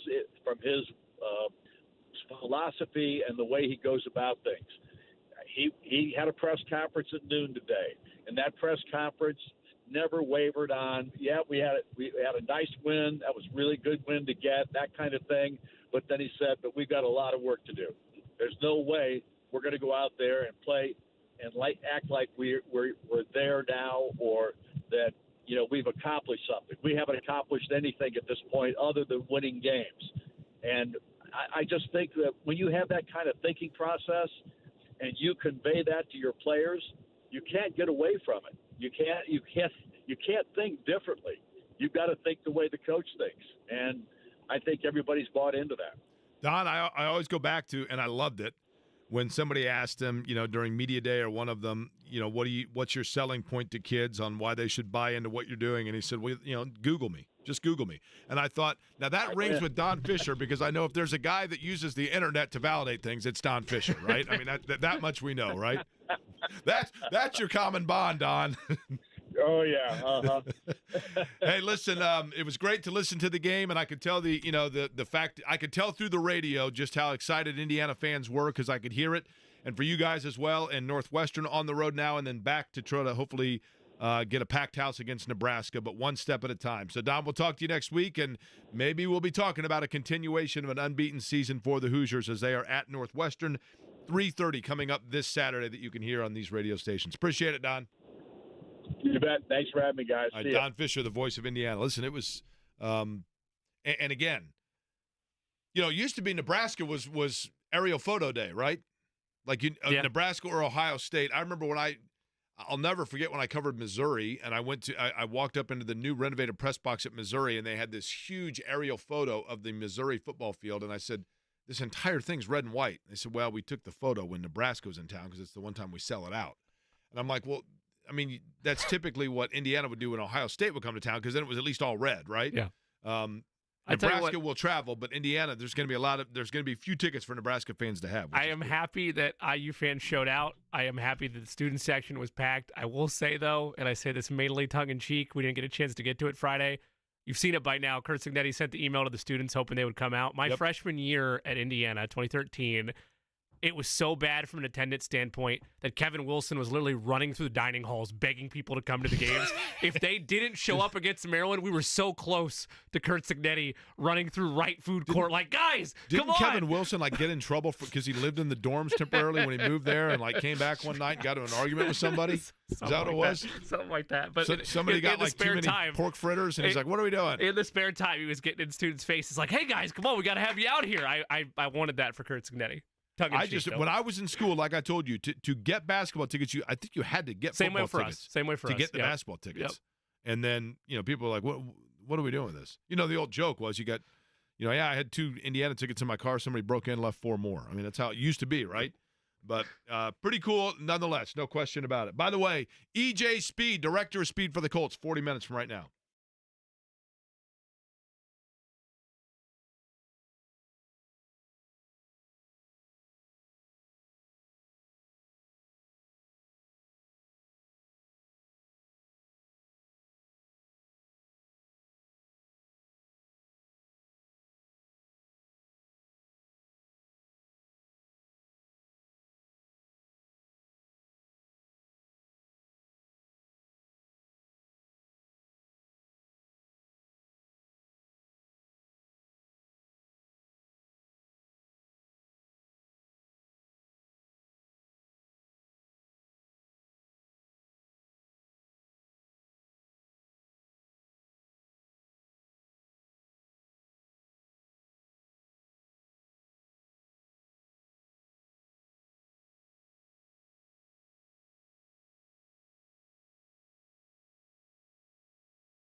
the dreams in your head start going to, and this is what happens with any team, but when you look at Indiana, you start thinking about it and you're like, oh my gosh, could they be undefeated going into Ohio State? I don't think so. But Washington is a little down. Michigan State at Michigan State, I don't know. You guys would know better than I don't know how good that team is or how big that is at Michigan State. But you would think if they beat Northwestern, come back, certainly Nebraska at home is I'm not saying that it's a slam dunk, but it's seemingly a very winnable game. I'm drinking the Kool-Aid. I think they're going to be undefeated going into Michigan.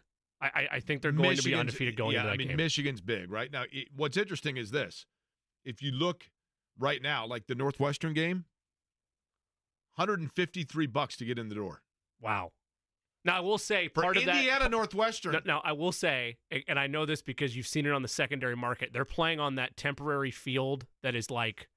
It's their practice field. Right. Like, and it's, from what I understand, it's a very beautiful, unique experience type of setup. So there is a niche. Seating. There's a niche there for that stadium. But I'm not undercutting your point, Jake. Indiana being what they are has something to do with that. However, you can look at the prices. The secondary market for Northwestern games are a little wonky this year because of the temporary field they're on. 239-1070. Mike joins us.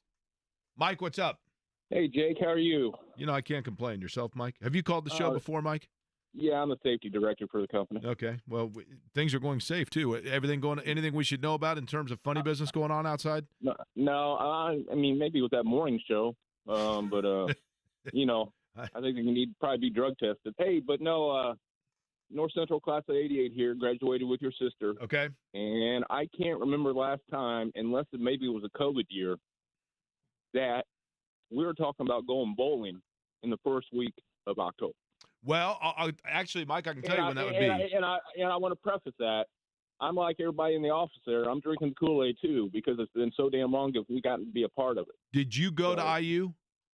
No, but my son did. Then he got his master's from Ohio Well, the State. only reason I ask is because it would have been right around the time that you were a freshman in college when we were at that point of conversation, because the Bill Mallory, Anthony Thompson years, they were 4-0-1 in 87, and then in 88, I think they were 3 or 4-0 when Ohio State came to town. They beat them 41-6, I think. That would be – I mean, I think you have to go back literally that far to the point where – because, Mike, there's a difference. There's a difference between talking about them bowling at this point and then also talking about them going well beyond bowl eligibility, right? Oh, yeah, and I strongly believe you could see outside a high mark 10-2, 9-3, somewhere like that. I mean – high mark, but yes, it is possible. Is it probable? I don't know yet. Mike, what I think is going to be interesting, and I appreciate the call, and hail our Panthers. Thanks for calling in. To me, what is interesting is what happens once they do get their first loss. How do they bounce back from that? That will tell us a lot, because then sometimes, you get a loss and then everything spirals, and it's like, well, everybody kind of throws in the towel. We'll get back to talking about what happened yesterday at Lucas Oil Stadium, including our thoughts. We'll get you the latest on Anthony Richardson, on Jonathan Taylor, and EJ Speed joins us bottom of the hour.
Now, Eddie, we probably should have been playing a little bit of Uptown Girl or Piano Man or Vienna. Every Breath You Take or Message in a Bottle or something from Sting personally, because coming up, and I've made the executive decision, we'll do this after EJ Speed. We have tickets to give away. This is big. Huge. Big. We have tickets to give away, a pair of them for Billy Joel and Sting. Ooh.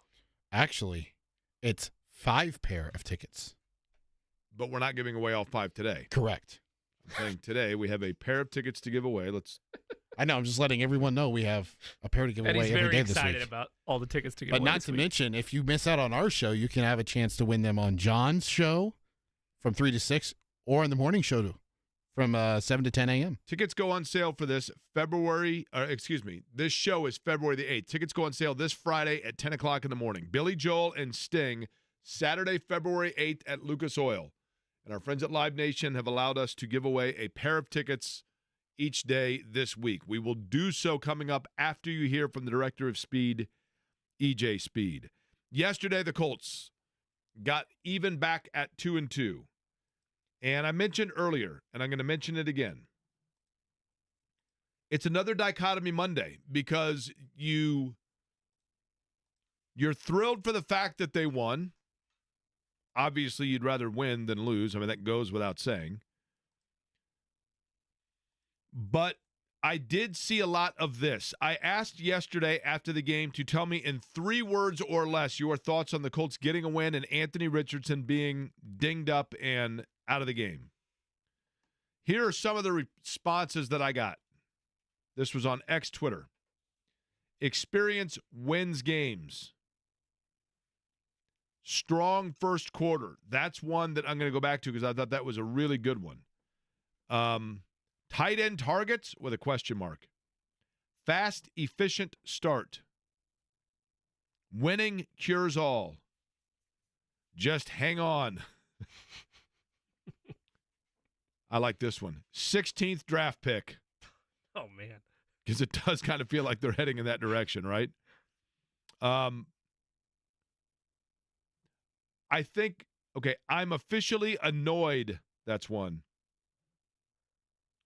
Thank goodness Flacco. Now, here's another one. He's too fragile. Let Anthony develop. There is the big one. Here's why it's a dichotomy Monday. In the National Football League, you want wins. Wins are not easy to come by. We know that. It's the mantra of the NFL. It's hard to win in this league, everybody will tell you. We forget, because of the fact that the storyline became that Anthony Richardson was out of the game, we forget how fast and efficient that offense came out of the box. And I thought Richardson was really good. 3 for 4, 71 yards. It's the fact that he was making pass plays and they were opening up pass plays that were beyond what he had previously been doing. Throwing to, outside to the flat to receivers that were breaking to the outside, and he's hitting them in perfect stride. Stephen Holder highlighted this on Twitter today. I know we'll talk to him tomorrow. Jake, you've talked ad nauseum about this as well. I thought his mechanic looked a lot better in terms of where his foot placement was, less happy feet, less, arrogant on the arm angles. We'll get into that deeper with Stephen, but you brought that up a time or two to your point about them looking comfortable offensively. Yeah, because it was the first time they looked automatically in sync, and you felt like they were in a rhythm where, okay, like this is going to maintain and keep going. A couple of things happened. Number one, the touchdown itself, when they went down the field and they were just extremely efficient. And that was against a really good defense. Now, defensively, we can talk about the fact that Pittsburgh gashed them on the ground, but it kind of felt like the old proverbial bend, don't break in terms of their defense. I thought they gave a good defensive effort. But one of the real things that happened that I noticed, and it was impossible from the press box to not notice this, I think it was touchdown 1, when they scored and Tanner Bortolini came sprinting back to the sidelines. I mean, he literally looked like a kid you see on a Facebook film of a 7-year-old that just kicked his first goal in soccer. And he was the guy that was driving off the line, and I thought, you know what, kudos to him. And for that matter, I mean, kudos to Chris Ballard for seeing him and saying, we've got to start thinking about what we do when Ryan Kelly's not available, or, moving forward. Ryan Kelly talked at the beginning of the year. That was a big storyline. Ryan Kelly was, hey, I'd like to sign an extension. The Colts aren't ready to talk about it just yet. Maybe we're starting to see the development of that torch being passed. But the big story came when Anthony Richardson had, he got knocked down. He goes out for 2 plays, I think it was. He comes back, and then the first play that you call is the old proverbial run-pass option, where he goes back there and he decides to go ahead and roll to his left. He gets hit. It looked like a helmet-to-helmet, and everybody thought that it was like a shoulder or a helmet that was the issue. It was a hip. He leaves the game. He initially goes to the tent and then goes to the locker room. When he came back, at one point, he put his helmet on, and we're all saying, he's about to go back in the game. And at one point, he went out about midway out of the field, and I thought he was returning and replacing Flacco. He was offering, I think, some observation or support or whatever else, and then they announced that he's out for the rest of the game. Now, Flacco goes in, is efficient. He's 16-26. He throws for a couple touchdowns. He keeps them, obviously, where they need to be over the course of the game, and they get the win. And that's the reason that you sign Joe Flacco. That's why Joe Flacco's there, because he is the perfect donut tire.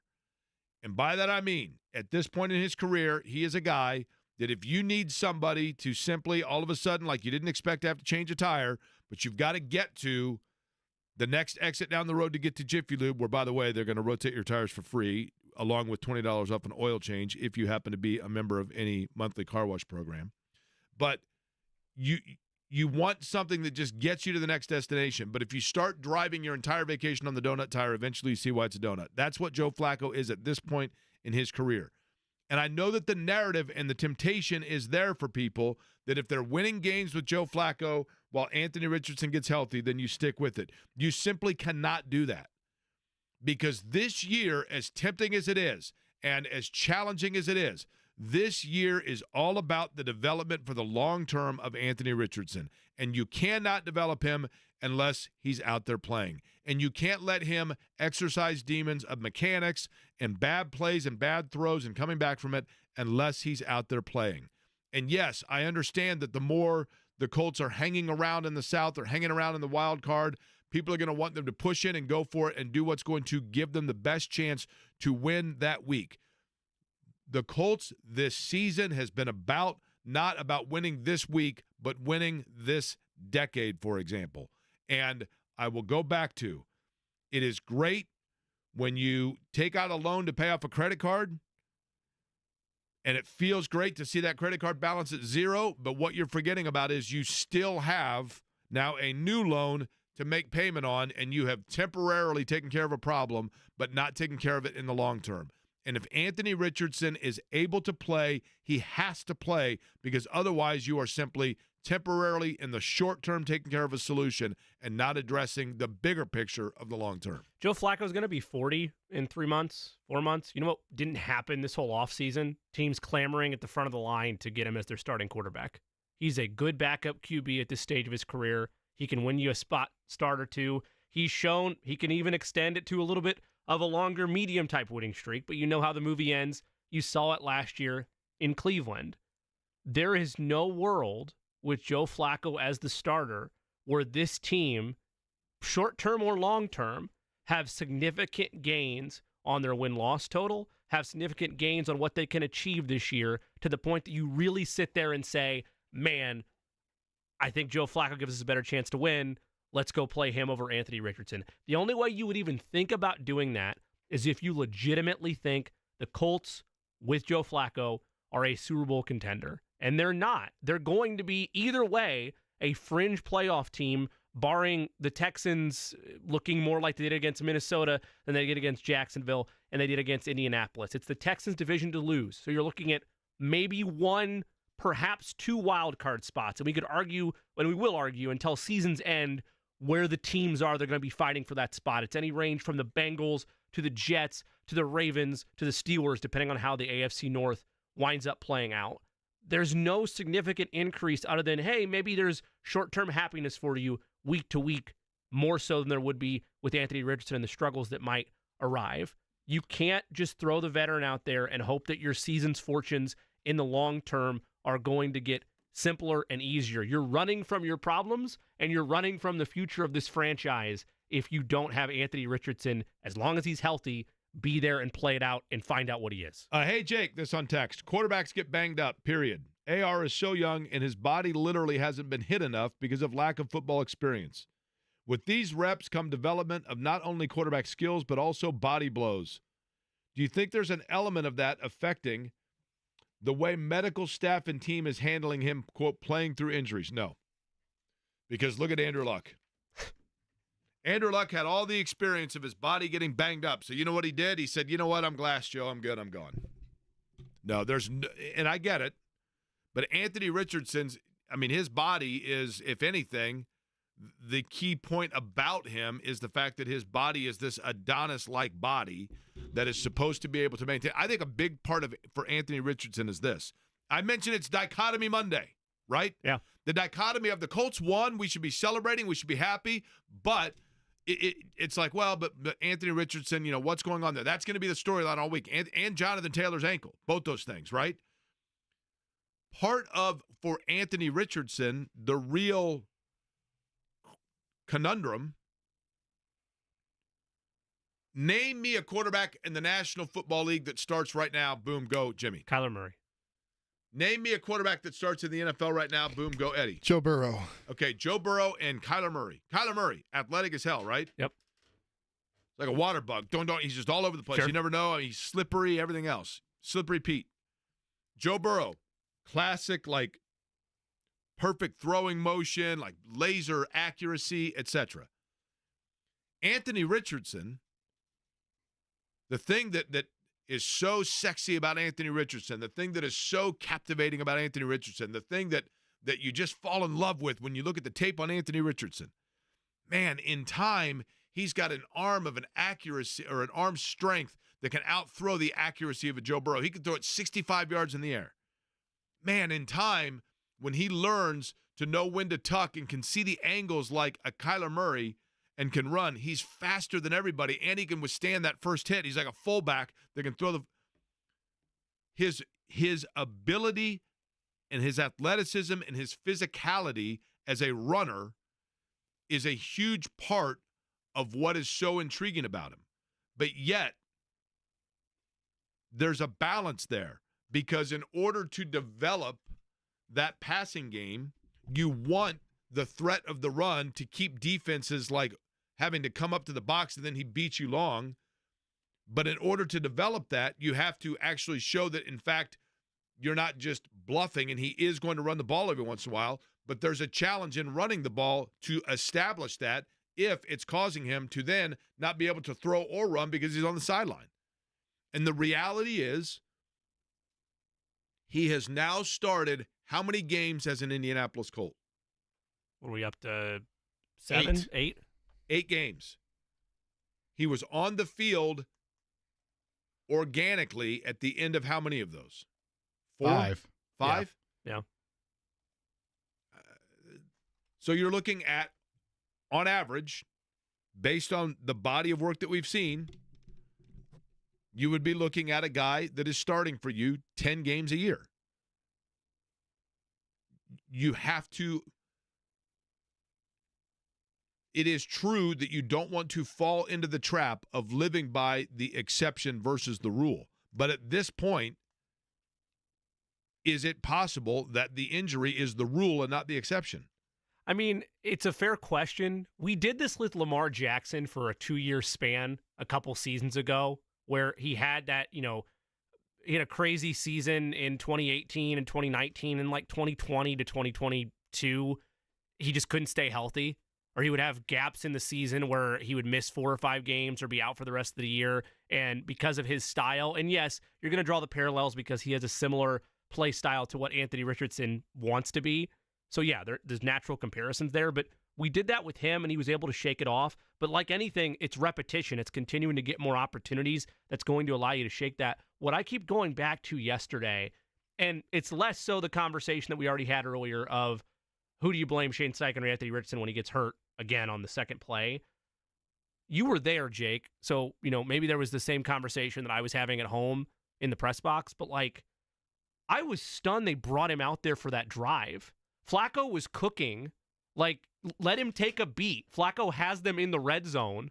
Let Joe finish the drive and then reassess what's happening with Richardson. I didn't get the whole he needs to be rushed out there right away because he's healthy. Well, I think you need to send the message that if he's able to go, he's the guy. Yeah. I mean, I guess that is that in a microcosm, but the whole thing goes back to you're allowed to be careful with him still. This is when it comes to being careful, this is my question. And I don't know, I'm asking this rhetorically. I don't know this answer. But I brought this up with Chap earlier. If you go back and you look historically at the quarterback position in the National Football League, and you look at, I remember, for example, Kurt Warner. I'm picking something out of thin air here. Kurt Warner. But I remember covering the Rams after they went to the Super Bowl, and Warner, there was this big talk in camp as to whether or not, he got a 7-year, $48 million deal, and it was like, holy cow. Okay. And then that was unbelievable money. The contracts weren't what they are now. So the contracts, and I know that Anthony Richardson's still on a rookie contract, but you are assuming that this is a guy that you're going to be paying like $50, $60 million a year towards because he is your franchise quarterback, you're presuming. The combination of financial investment in a player with the ability now to be able to see every nuance of an injury through MRIs and medical advancement instantaneously. Instead of we just put some Bengay on it and gave it an aspirin, and then after 5 minutes of running in the tunnel, he said he felt okay, so we sent him back out. You can now look at it and go, I don't know, though, that we can see right here, we can see a contusion that could get worse, and this is a guy that we have $50 million potentially involved with, so we got to stick with that. You know what I mean? So that does impact or change things. Now, no surprise here that in a speedy fashion, I believe that EJ Speed has called in. Eddie, I will allow you to make the decision right here in terms of on the air. We'll do a quick audible. We'll reset. We'll come back, and the director of Speed, EJ Speed, will join the program.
Heck yeah, I love it. He joins us now on the Express Pro Tire and Auto Guest line, courtesy of Shelby Materials, as you just heard. He had 13 tackles yesterday for the Colts, 12 of them solo. EJ Speed joins the program. And, EJ, first, congratulations on the win. That means you're enjoying a day off, correct? Yeah, definitely. I'm enjoying the day off. We had cheesesteak egg rolls, so I'm eating those. Oh, man. I like that, right? Have you ever had doesn't Zaire Franklin go and get you guys like a bunch of subs for everybody from time to time? He do got a little sub thing going on, but we kind of like, that's an off-season OTA thing, not right now. Yeah, understandable. The Hoagies and Hops Zaire sub, which is a Philly chicken steak and cheese with ketchup, mustard, the whole deal. Okay, I want to get with this, EJ. Okay. If you look at you guys defensively, and there was a lot of criticism of Gus Bradley's defense, and in particular the rush defense in the first couple of games, what schematically or just in terms of approach are you doing differently now that you were not doing at the beginning of the season? We're doing everything the same. I mean, it was just a focus that we needed to bring to light. Like, come to Jesus meeting with each other, and we told each other that we're going to stop the run. We dedicated to it, and that's what's been happening. When you look at in front of you, obviously you get kind of a bird's eye view of what's going on that defensive line. DeForest Buckner's out. Liatu Latu has been in and out. We know that. But, do you have to, as part of your vision of it all, when you're overseeing guys on the defensive line, how much of an interruption, I guess, is it to you when there are players rotating in and out just based on the attrition of it all and just understanding the tendencies of guys in front of you? I think I think everybody plays disciplined football up front. So you can have Buck in there or you can have Taven in there, and they're gonna both play the same way. Obviously, 9-9 is 9-9, but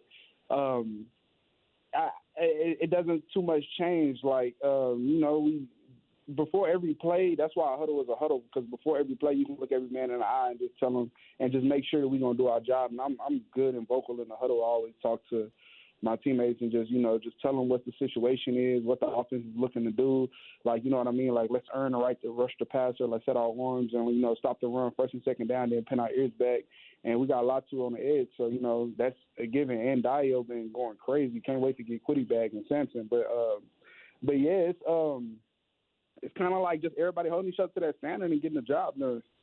Colts linebacker EJ Speed is our guest. He joins us on the Express Pro Tire and Auto guest line. EJ, Jake mentioned it at the top of the conversation, 13 tackles yesterday, leading the team. Dating back to last season, that's an NFL record now for you, 9 straight games of having at least 10 tackles. When you go back and look at the film and you looked at the work that you've put in, have you noticed anything change in your growth and development as a player that's led to this string of great games? Nah, actually, since I've been in the league, every year, reporters and people around always say that, like, he's just getting better and better each year. And that is a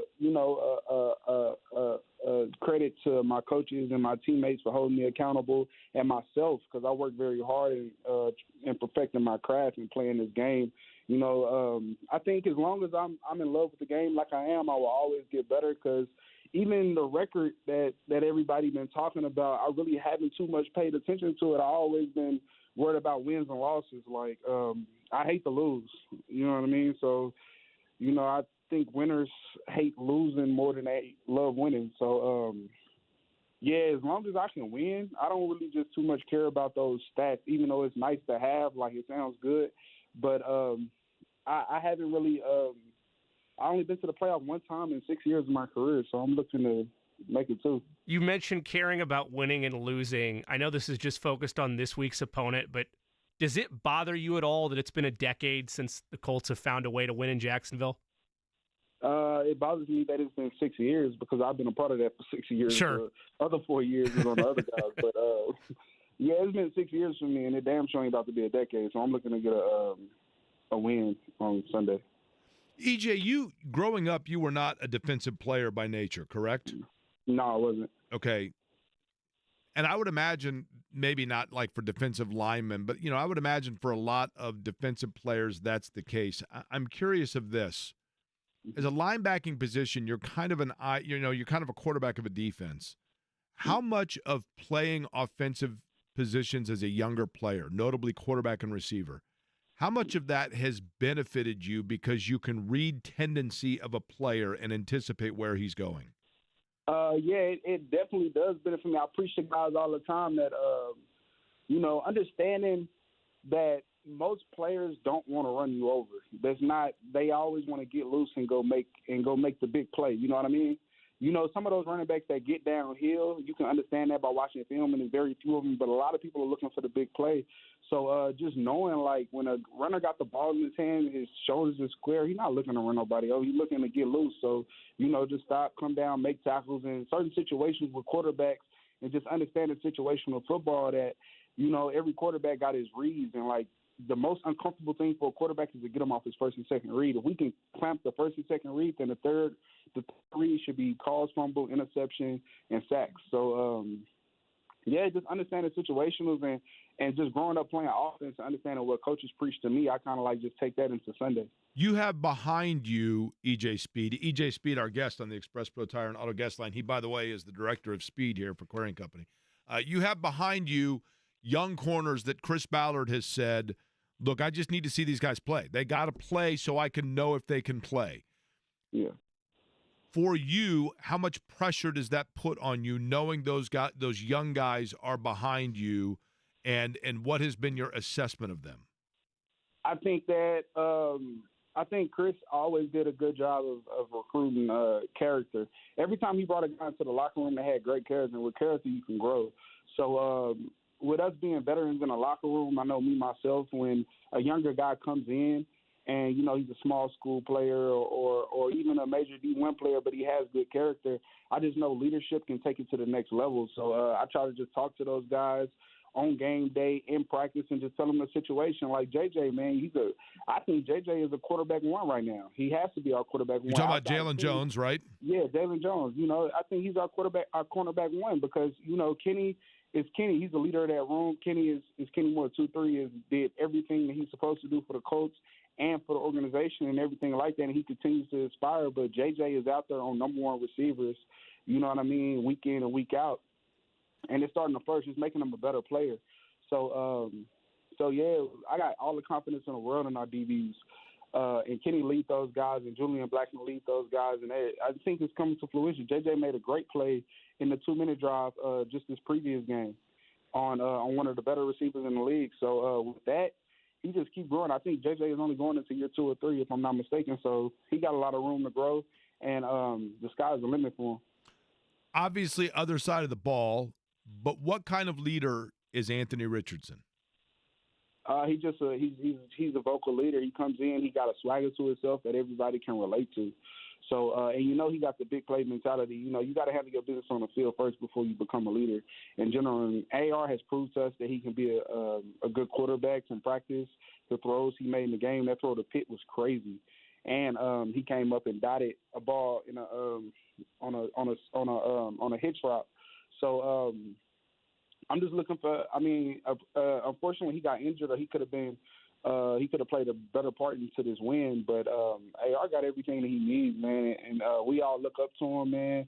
And just having him around is a blessing because he adds that swagger to the team that, we wasn't really just accustomed to with our past quarterback. In the post game yesterday, EJ, obviously Anthony Richardson, we all know he's the franchise quarterback, and he's the guy that they're developing in that process.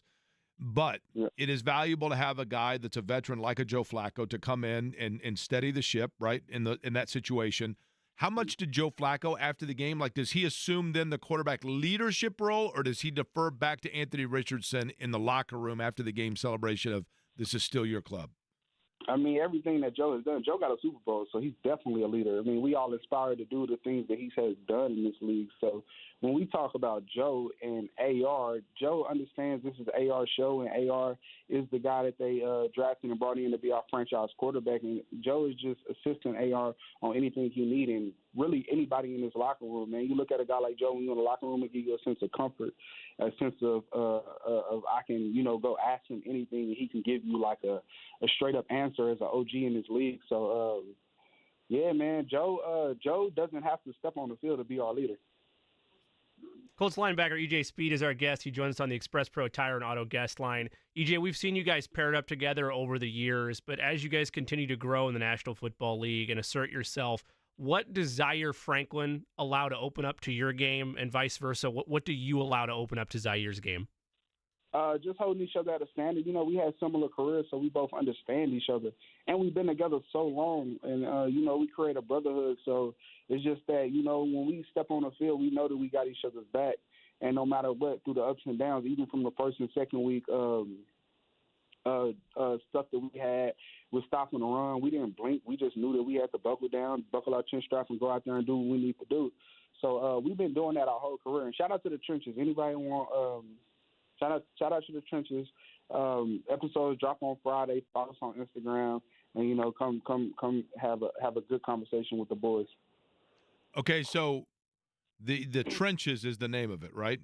Yes, sir. But you're not necessarily in the trenches, right? Aren't you behind the trenches? Isn't that fair to say? Nah, we in the trenches. It's the box. It's seven. It's seven. Okay, and fair enough. It's now in the league going crazy. So throw our corners in the trenches too. We all in the trenches. All right, well, all in there. Okay, here's my question for you. You went to North Crawley High School. Is that correct? Yes. Okay, so let's say that because it's an off day, let's say you go back to North Crawley High School. And you walk in and you're talking to your coaches and everything else, and they're like, EJ, great game, 13 tackles, 12 solo. You know, we love what you're doing. And then your coach pulls you aside and he goes, but be honest with me, EJ. Tell me the one area of your defense that you feel you still need to shore up the most. What do you say to him? I would say whatever situation brings forth. You know what I mean? So I just want to win. I just want to win situational ball. So what's the area that Gus Bradley most emphasizes to you guys? The crazy thing about Gus always talks about togetherness. He don't really emphasize. He don't dwell on plays, and that's one thing I love about Gus. He kind of like, you know, he comes in and we all veterans. We all know what we need to do. So you know, Gus, he just talks about us being together as one. I think it's power in that. Did we lose EJ in the trenches, Eddie? Trench warfare will get you, Jake. Did he go too far in the trench? We'll check back with EJ and see if we can actually throw down a rope for him to climb out of the trench for better cell service. How do we get in the trenches? Are we like, how far does it expand? He mentioned all the way to the safety. That's so true. Are we just a step away from the trenches ourselves? We're right on the outside of the trenches, right?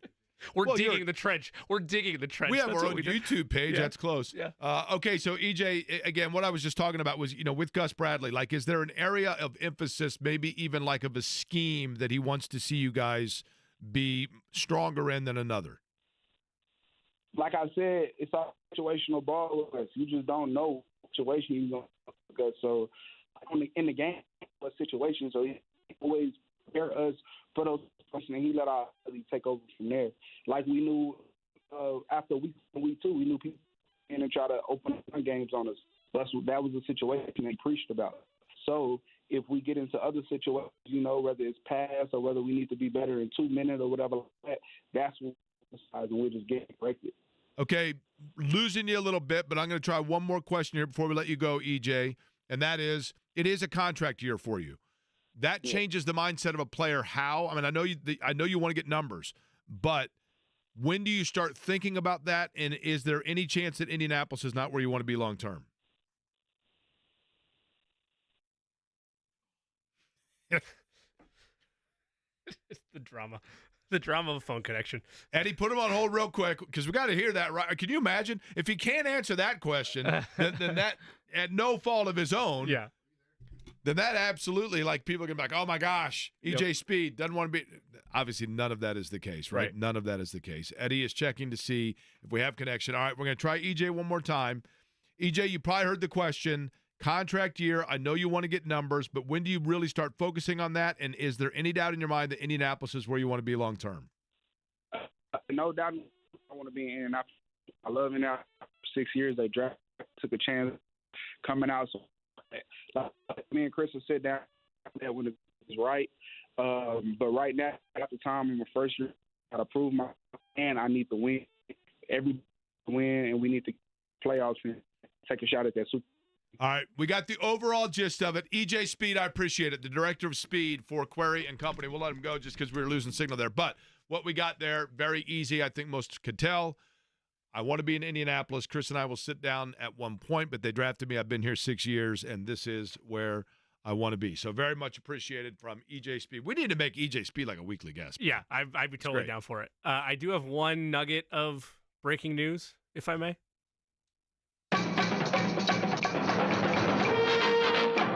This is from Mike Chappell, who we had on earlier. You can find that on the podcast center on 1075thefan.com. But Shane Steichen, speaking to the media, told reporters, Steichen said Colts are not considering short-term IR for Jonathan Taylor. That from Mike Chappell. So in case you're wondering on at least some status update for where JT is, short-term IR not on their radar. Now, we also, by the way, not breaking news, but there are 2 items in Major League Baseball that we have not addressed today that we need to because we've talked about them numerous times. Indeed. The first being, and I don't know who I need to thank for this. This is, again, I'm telling you, sometimes things that I mention just comes into reality, right? Like I throw out something, a brain dropping that hits me at like 2 o'clock in the morning. I'm sitting there, I'm in that, exactly like that, a brain dropping hit, and then it comes to reality. I had mentioned during All-Star Weekend, if you remember, and I'm not alone in this was not an original thought per se, but I've been saying it for a while. I was adamant too. That I'm like, they need to go back to, you guys are probably too young to even remember when they used to do it this way. I was on your side for this argument. I remember when they did it this way. I remember it. But I'm saying, do you remember when they used to do it? Yes. When did they start going to the All-Star game to the NL and AL uniforms and getting away from the uniform indigenous to the player? It's happened in the last 15 years or so because I remember being very upset because when they one of made the great photos of all time is like the 79 All-Star game photo, and you got like the, Dave Parker's wearing the Pirates hat that's like the painter cap, and then you got the kind of lighter blue Phillies with the maroon, and the Cardinals back when they had like the baby blues also. 2021. Oh, really? That was the first time they unveiled all-star uniforms. Yeah, I remember being very hot about that when it happened. I don't remember them wearing. It feels like it's been forever ago, but they're going back to that. Thank goodness they've gotten away from this ridiculous like NL AL thing where only the hat. This year, even did they have hats? It's a whole mess. It's all merchandising scheming. I know, but this year in the game, though, did the players? Was there anything that a player was wearing that signified the club that they were? No, I thought it was. They had a patch on their sleeve. Okay, so to answer the question about the hats, no, it was American League, National League. So hats. we're back to, and this is great news for like say the Yankees because they have 9 All-Stars, and everybody will know that it's actually all Yankees that are on the whatever, right? But that's number 1. Number 2, this is incredible to me. 2 things happened yesterday to me in Major League Baseball that were incredible. The first is the Chicago White Sox sent a huge long letter on social media, and then they sent it to anybody who's ever bought a ticket from the White Sox because I bought tickets at whitesox.com, and I have been in the hellhole of trying to get out of that unsubscribe email list for forever. Nobody read that, by the way, to be clear, right? Oh, I read the whole thing because here's how you know. Wow. This is what was amazing to me. This long letter they sent. Now, last night at about 3:30 in the morning, my insomnia kicked in, so I'm looking at this long email letter, and then I took the time to do the following. I counted every letter L in the statement. Okay? Oh, no. The letter L in this statement was used 70 times, meaning that the White Sox had a full-page, multi-paragraph statement about how bad their historic season was, and even in that, in a literally a 450-word statement that they issued, they had 51 fewer L's than they did on the season. But also at the beginning of the year, we made a wager between the 3 of us. We went on one of the sites, the apps, and said, okay, of all teams whose over-under was 80 wins, let's each pick a team to see which one gets the most wins over the course of the Major League Baseball season, which is, by the way, it's not just a marathon. It's like one of those like endurance runs. Yeah, it's a true Ironman. Yeah. And so we said we're each going to pick a team. Eddie got the first pick. He went with the Florida Miami Marlins. Brilliant pick. Yeah, top notch, 5 stars. You went second, correct? Okay, you can't say that sarcastically because you even have publicly admitted, Jimmy, that you were going to take them. I mentioned I liked both of your picks, but I took the Cleveland Guardians, but I went last. You went second. So you took the Cleveland Guardians, and this was this was a wager over a 6-pack of beer of choice, but you had already won this for our NBA, so we went double or nothing in your case. Correct, NHL, okay? Yes, yep, for semantics. Or NHL, sorry. So You took the Cleveland Guardians, and I took the Milwaukee Brewers. That is correct. It is unbelievable to me. So then I determined, because, I mean, literally first off, for the last 3 months, they've never been matched with one another on number of games played. Correct. But nonetheless, they have been, by percentage points, essentially in a dead tie since like the 4th of July. It's been incredible. And it came down to it, and then going into the last stand of the season, I said, well, listen, there's the chance these two are going to tie. Yeah. In which case, I guess we would go, the tiebreaker would be head-to-head. And I didn't even realize when I said that, and you guys agreed to it, and then looked it up. Milwaukee swept Cleveland in the only 3 games they played this year. So the tiebreaker defaulted to Milwaukee for me. Right. So going into the last game of the year, the Brewers finished at 93-69. The Guardians are at 92-69. Now, we know that had they won, it would have deferred to the Brewers because of the tiebreaker. But even with that, before we even had to institute the tiebreaker policy, and thus the whole debate on the validity of that, since I came up with it and it would lead me to get the win, Cleveland's last game is canceled. They didn't even play it against the Astros. They're like, you know what? We're both headed to the postseason. Like, screw it, we're done. They didn't think about this beer wager. And then they're like, well, we don't care about beer because that's the Brewers, and the Brewers are in the National League, and we're not worried about them. Counter look, they did worry about it because, like, man, that Jake Query, he needs a win. That's right. He needs a win. That's We right. just scrap it right now. I'm off the board, baby. Yep. I'm off the board. Now, for what it's worth, in this, it truly is incredible, though, that we would pick 2 teams that would after 162 games, have identical records to one another. Because it's a whole host of teams we could have picked. It's incredible. Yeah, there were 20 teams we could have picked from.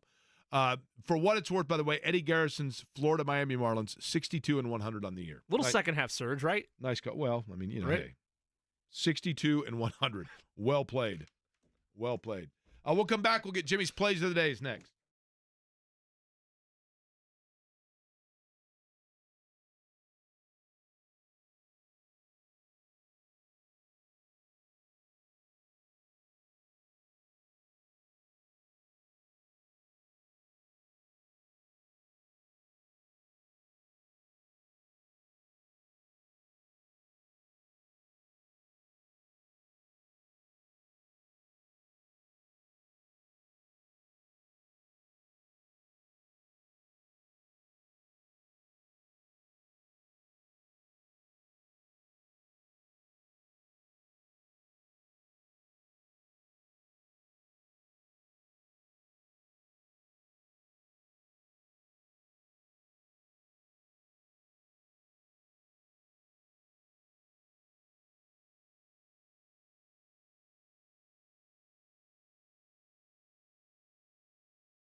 Today's plays of the day brought to you by Greenfield Signs and Lighting. Greenfield Signs, a professional, comprehensive sign company with 2 locations in central Indiana. They'll take your signage ideas, take hold of the project from design all the way to delivery. Family-owned and managed business for more than 4 generations. You don't often get a second chance to make a first impression.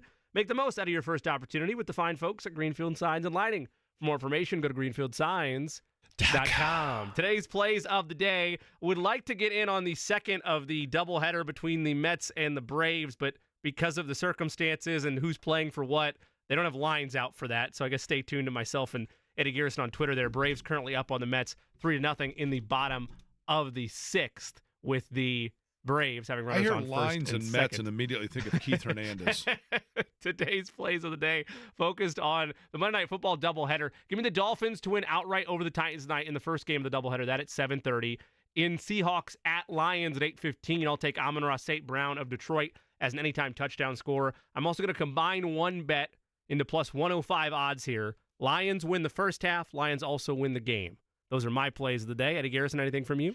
No, sir, nothing from me. So those are your plays of the day. I have a really dumb question. Okay. How far into the year do we go? John might know this. JMV's walked in. Yes. Oh, and Nathaniel, don't call me Atticus Finch. How about it? How far into the year do we go before Monday Night Football becomes just one game again? How long are they doing the doubleheaders? I think they do that multi-weeks. There's another couple, I think, right? Am I wrong Was about it just that? the first month, or is it? Does anybody know? I'm not completely sure, but I thought that there was at least another one. That may be. I just Nope. I think this is the last one. Week 7. usually- Week 7, they'll have it again. Okay. One more. And week 15. 2 more. See, so I was right. Well, everybody sniffed my butt. Can I say 8:15 that? and 8:45. What in the Sniff world? my Very butt. weird. Hey, did you have a lot of good conversation? Any quarterback conversation here? Slight. I mentioned this last night, and I don't know why, but everybody just lowered the boom on me. Oh, you don't know ball. What do you mean I don't know ball? I know my show, and I know people are going to call in and ask about Flacco and want Flacco. All right? Correct. I was just anticipating. I know how they're going to go. They're going to go with Anthony Richardson. That's what they're going to do. But when healthy. But to suggest that people out there aren't thinking about the backup quarterback being better, you would be wrong. I had to tell people that last night. I told that to one of my cousins. He was like, really? People are going to call about that? I'm like, absolutely they will, because you long for, I get it. They want it. You talk about it. Both of you do all the time. Getting back to winning, and your short-term fanhood tends to blind But yourself. John, he was, you and I were sitting there next to each other watching the game, and he did make, Richardson did have some throws that you and I both looked at each other and were like, whoa. No, he looked good early on. Yeah, he did. Yeah, I had no problem with him early. That was the best he'd looked in a long time early, both doing that and running the football. So did we ever come to the conclusion, was that an RPO in which he got hurt the second time? Eddie says yes, right? I do say yes, because if you watch, TJ Watt comes crashing down, and Richardson's reading TJ Watt, and he keeps it himself. Here's my thing. That's why you drafted him. So Correct. if you have a problem with it, then look in the mirror and have a problem with yourself, because that is one of the reasons. That's why anybody, and I understand that he's injured all the time, but he's been injured all the time. What the hell are you going to do? You cannot keep this dude in a glass stinking case. I just think, you can't. John, I think it was Because just it was odd. right after? Yeah, like, don't even put him in that situation. And I brought this up to Jake earlier. If you don't want to fight me on that, fine. Flacco was cooking. Like, let Flacco finish the drive and bring Richardson I thought in. Steichen late in the game had more questionable maneuvers Correct. than he did with that one Steichen call. to me continues to at times have the potential to outthink himself, right? Yeah. Like just at times I think he overthinks. I don't think his is the same as Chris's. Chris is the smartest man in the room mentality, whatever room he's in. I think Steichen just thinks he's going to outmaneuver you around and is always kind of thinking about, all right, well, hey, he won't be ready for this. Boom, here it is. So yeah, I mean, like different. I said, sometimes I think he overthinks it. And just, I you don't go with your know first if there's instincts. an arrogance to Steichen as there has been with Chris. I would agree with that. Yeah, me too. Yeah. Well, I mean they're